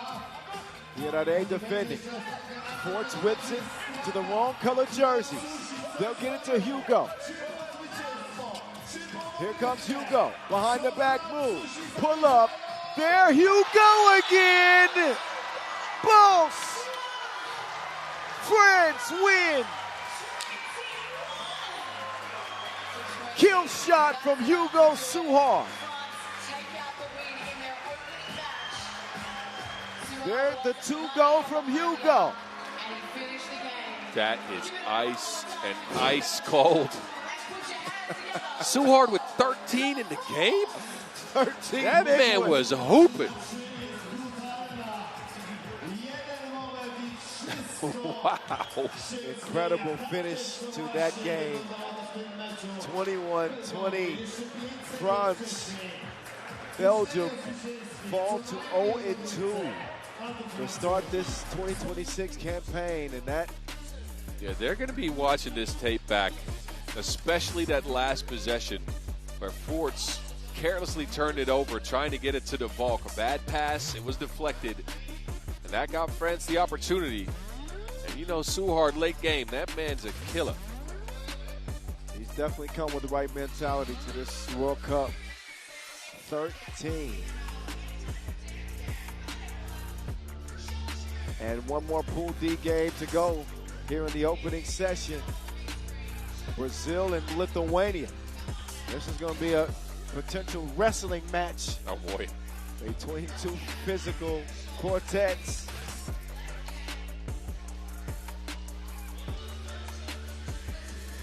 Game number 8 of 20 coming up next.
All right.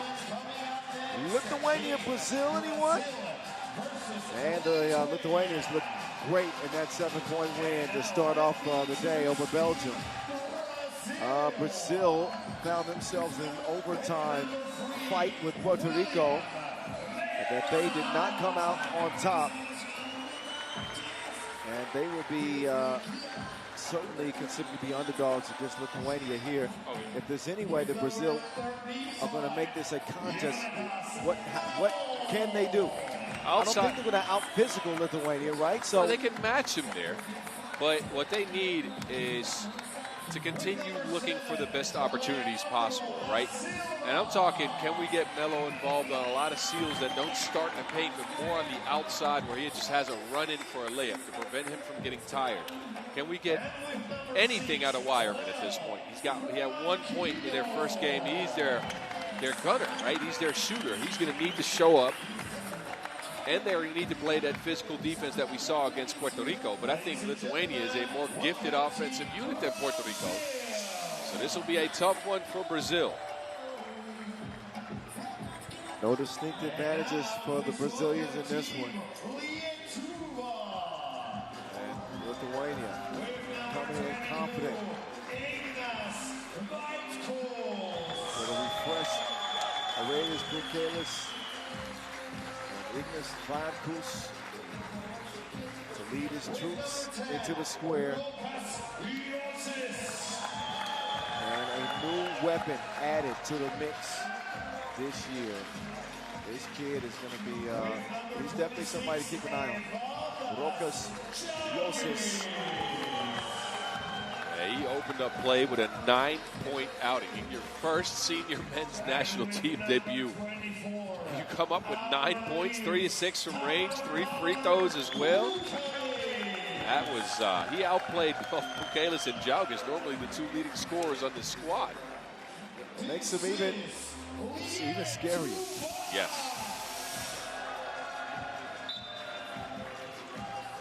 And something of a home game for Lithuania, too.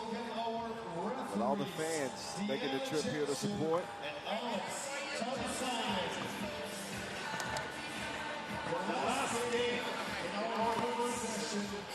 Second day of FIBA 3x3 World Cup 2026.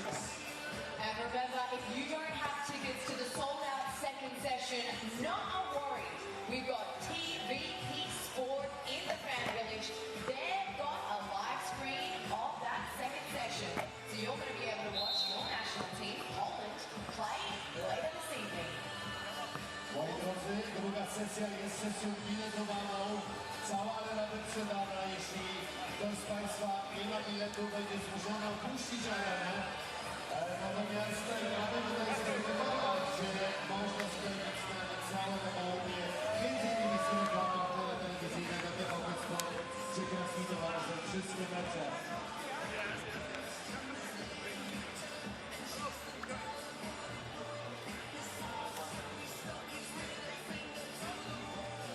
Earlier this morning, we saw Lithuania take out the win against Belgium. They're coming into this one hot and ready to rumble. Jalgis finds himself all alone. He makes good on the double take. Willie with a sweet stroke. There he goes. That's what they need out of Wireman. Yeah. Ross called him out coming into this game. Wireman goes flying. We feed it inside to Jonatas Melo. Lithuania getting their first We team foul. will draw a whistle against Mayankus. Brazil's earlier match against Puerto Rico came down to overtime, and unfortunately they didn't get the win in that one, so they're going to be hungry to make up for it this match. Oh, De Silva. Nice move on a stop and go. That's also something Brazil needs more of, right? De Silva was really good for them in that first game. 4 or 5 from inside the arc. Hit his only 2. Yosis has hit a lot of twos. Well, yeah. Melo with the seal. Melo down low. But Yosis is lethal out there. The Lithuanian can do that too.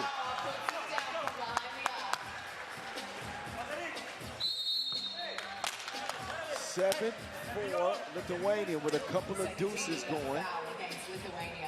This is where you can see Lithuania, again, a more gifted offensive squad than what Brazil's faced so far. They've come out sharp again.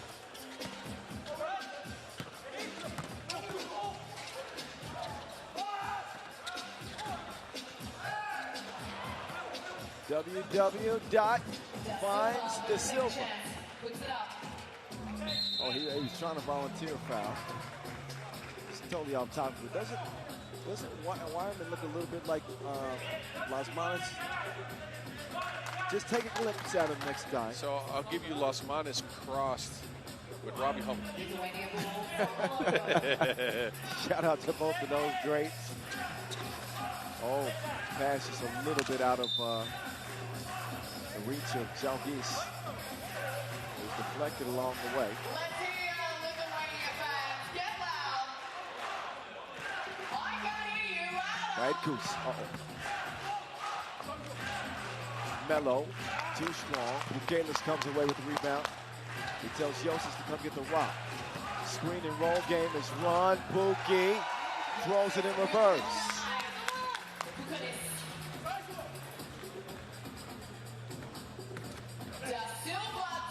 De Silva to the rim. He's doing everything to keep his team in track. Carlos now, he's going to rock the rim. Gam time. a start for Lithuania. 2 minutes in, and we've seen Pukelis extend the floor with a 2-ball and then finishes with 2 hands. 3-point advantage. Tuva. Branquino.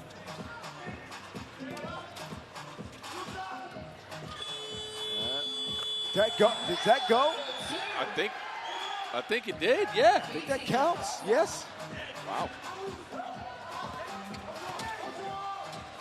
Melo at the bottom of his bag for that shot. Brazil actually keeping pace. As good as Letuva have started, but when it rains, it pours. And Letuva got it coming down right now. It was such a weird defensive mistake, though, because Wireman was on Pukelis and he just left him and stood in the paint. You got to know Pukelis is a pretty good 2-point shooter at this point. And you can see the confidence. Pukelis is not to be left alone outside that 2-point arc. Where are you seeing this confidence? In the fact that he's again browbeating everybody?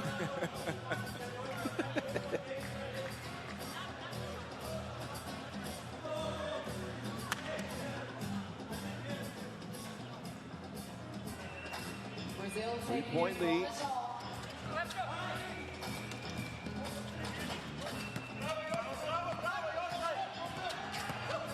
Yossi with some great perimeter defense.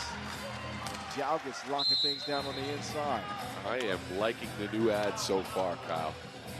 Offense, defense, he is fit in seamless. Lithuania lead by 3. It's been one of the better offensive starts for Brazil that we've seen. Yeah, it's been the combination between Melo setting up shop in the paint once and getting a 2-piece down, and the Silva just putting his head down and getting to the rim. Brazil's going to need more of that. They've gone away from letting Branquinho handle the rock.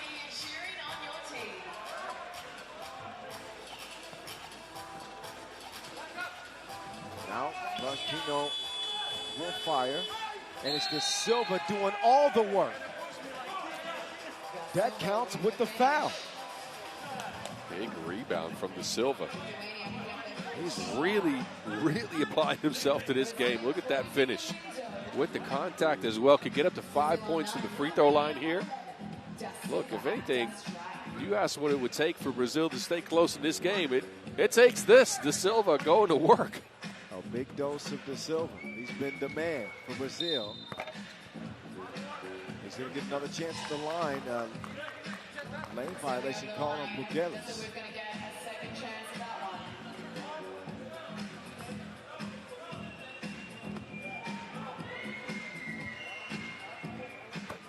And he'll knock that down. And some defense from Brazil. And more offense from De Silva. 11 points apiece. We've got a square match. Wireman deflects it. De Silva back to work. Melo down low. Converts over Viacus. Brazil in front. Yeah, this is unexpected. But look, Brazil is matching Lithuania's physicality. I thought that was a possibility going in. Our offense looked a little stale in the first game. It has looked a lot better here. And also the 2-point shooting, too. You think back to that heat that Melo hit from Tulane. De Silva's got a deuce. Wireman's got one. Wireman's got one. And the interesting part to me is that Lithuania have lived by mostly the 2-ball. Brazil's inside presence and their physicality have kept one of the best inside scoring teams in the game away from the basket.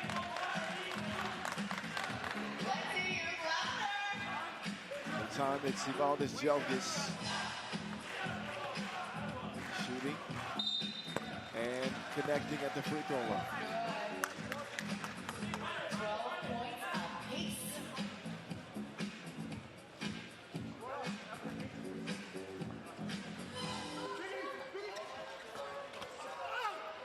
De Silva do work. do work.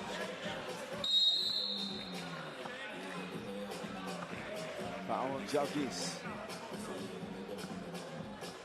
14 foul apiece. Brazil just picking up another. And Brazil Lithuania really doing it here. logo. I wonder how long they can hold up, because they got tired at the end of that last game they played. You read my mind. That's the only thing I'm thinking. Yeah, but at least so far, food for thought for Silvio Ortiz and the Pick and Pod 3x3 podcast. I'll tell you that. Best start for Brazil. I don't think I'm. Well, certainly at this stage. That It's the is best- for sure. Best 4-minute stretch that I've seen from Brazil. Look, this is what you need out of them. This is what they can do if they apply themselves. They're not the most experienced at their extreme class. Some confusion here, though. Brazil ball. Okay.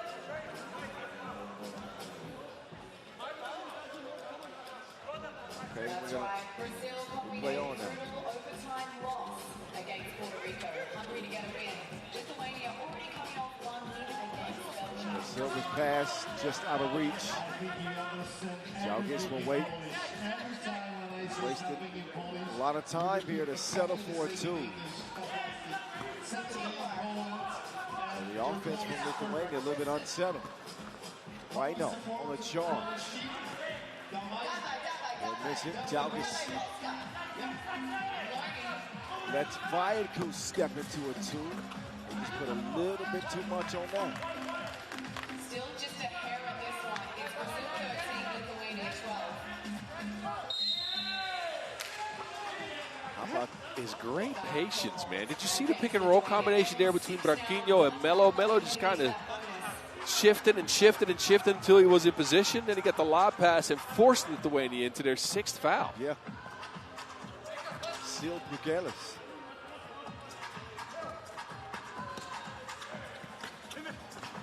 Willie off the miss. Bugelis. Swing it to the wing, or foul is called on Brazil. That is number 4. You gotta imagine this Brazil squad, though. They all play on different pro teams. They don't feature on our pro circuit all that much. So it's not bound to be too much rhythm, but they're growing here into the tournament. Got some momentum in this one. Yosis, no. Jalgis, yes. Melo. Man, not an easy score with Jalgis there, but he gets it to go anyway. Swung right. Yosis. Bugelis, target practice. Money in the bank. The Silver no. Bugelis. They set the ball screen. Oh my goodness. What it is, yo. 17-14. Quick score on the inside for Brazil, but the Lithuanians have returned to their sharp shoot. They read the pick and roll game really, really well in their last 2 possessions. First, it was a pick and pop on a drop coverage for Bugelis. Second time, Yosis attacked the drop and got his own shot to go down. Lithuania now 2 points ahead of Brazil. It's 17-15. Right now, it's another 2 attempt. Lithuania lead at 17-15. Melo, entry attempt, no. Vaidku's crossover. No choice but for Melo to foul. It's the 5th on Brazil.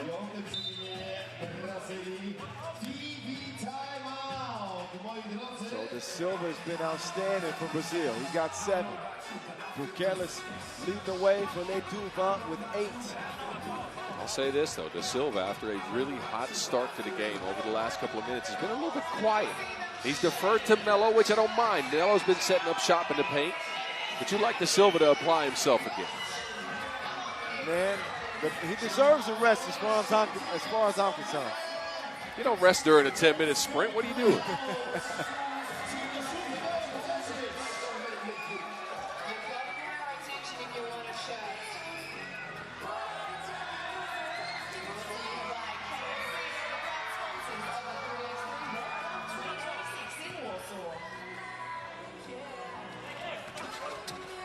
Jalgis and Yolstitz.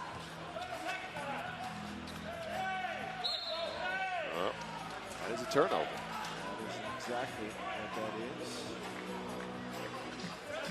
Lopez lost the handle on it. Brazil ball from Loco. They're on the chase. 2 points the difference.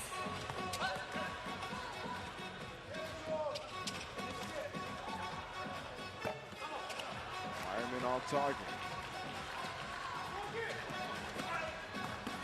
Akus posted up Melo. I thought that would eventually lead to a fadeaway. I don't think he's going to out-muscle the Rhino.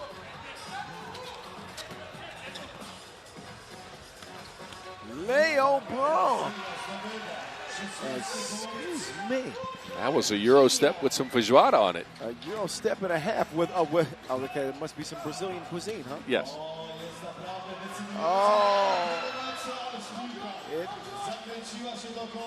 does not go for Bukelis. Oh, Melo.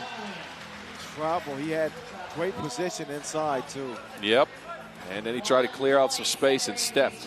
Look at Lithuania's fans. Look at this, though, the suspense. It's the same thing I'm seeing on the face of all the people dressed in green here in the venue. They're not looking very comfortable at the moment, are they? Nope. Sitting on the edge of their seats.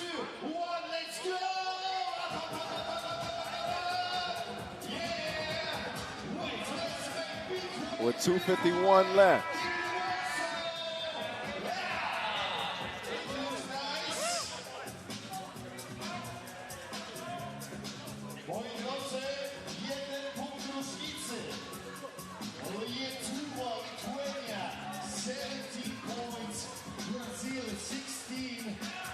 Back underway. Bukelis utilizing a lot of time off the clock, but oh no! That's going to count. Oh, they'll challenge it though. I think that was in the cylinder. I think that from this angle, yes. Smart play by Vaitkus there. Okay, this is the angle, right? Ooh, I don't know. I don't know, Kyle. Ooh, that is. I don't know. Is it? Did it pass the apex is the question. Nope. It is waved off.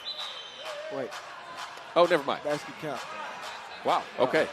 Sorry. She had everybody confused. So it passed the apex, I think. Goal tap. That's going to bring Brazil 16, Lithuania 18 Okay. as the score. That'll count. Ooh, the silver. Big bucket. Brazil not going anywhere. Yosis will get it back. His miss. Evil Knievel. Strong drive. Too strong on the finish. Jalgis. Man, he's playing with the heart of a lion. Way to stick with it.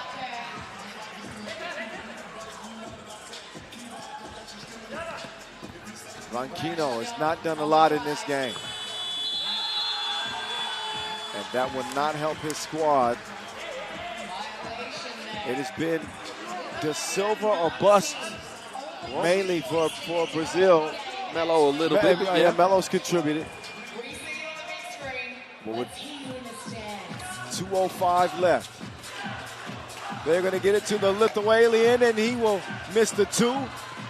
Wireman will come away with the rebound. He's got Bukelis in front of him. Ronquino, whose confidence has got to be a bit low. He will confidently shoot it anyway. Jalgis to Bukelis. Nope. Leo Braun, airman. This is where you see the inexperience for Brazil. They are going for the tie in every single scenario. They want to get a 2-ball on the board, where in this case, Melo was open under the basket for an easy one. You go back to playing physical defense, you still give yourself a shot. Yeah, agreed. Didn't even give him a look. Now they got to watch Vaitkus cruise in for the layup. Game point, Lithuania.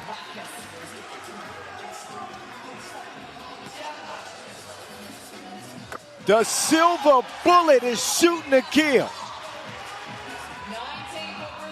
Brazil within one. Vaitkus to Jalgis. 2 to shoot. He'll miss it. Brazil have a chance. Can they pull off the biggest upset that they've ever done? 2020.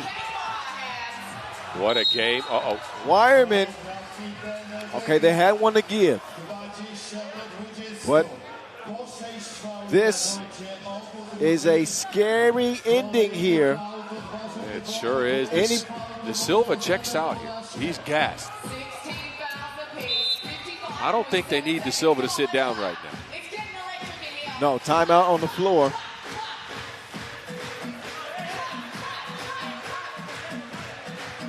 A 55 seconds left. It's been a weird game in that Lithuania started off so hot beyond the arc, but you look at the scoreboard and Brazil continues to find ways to score. It's all De Silva. He's been the gold for Brazil here. Man's got 11 in the game. 11 points. Melo chipping in with 6. Lithuania's ball. Can they put Brazil away? Oh, Josis gets a wide open look. Maybe that's exactly what Brazil had hoped for to get it to the silver bullet. It's going to stay Brazil ball. 3.7 on the clock. Remember, Brazil just lost a heartbreaker in overtime to Puerto Rico. Is it their time now? The silver bullet to the crib. He missed it. Now it's Vaitkus. Bukelis. IV misses it. Loose ball stays with Green. Jalgis, 2-ball. Game over. Whoa. What a game from Brazil, but Lithuania make good on an open opportunity to put the game to bed. Brazil gambled and lost on that last possession. They left Lithuania open. Jaug is not the most prolific of two-point shooters, but he gets the job done when it matters the most. Second heartbreaker here for Brazil. Wow, close one. But that's 2 losses for Brazil.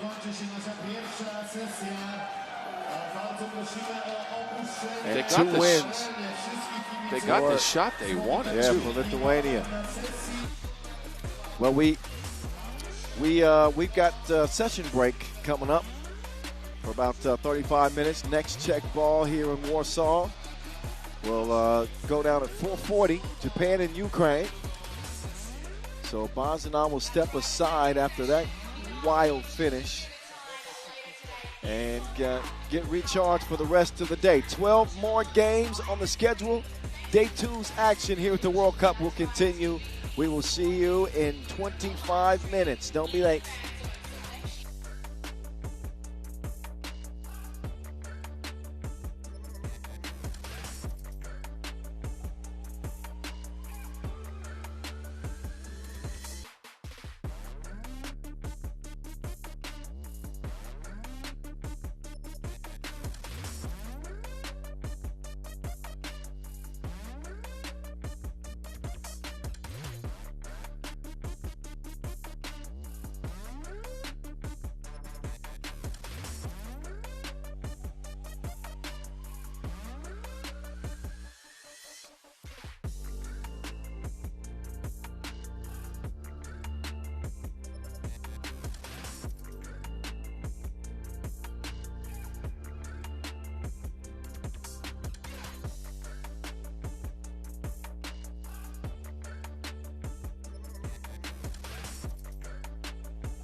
Kibiców bez biletów zapraszamy serdecznie do naszej strefy.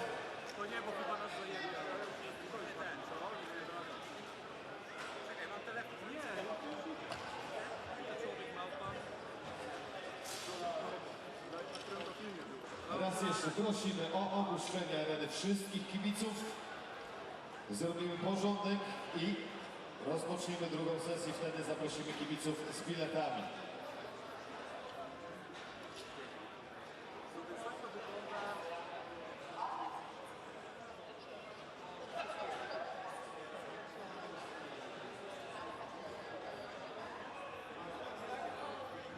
have to ask you to leave the arena, please, and back with your tickets. Next session.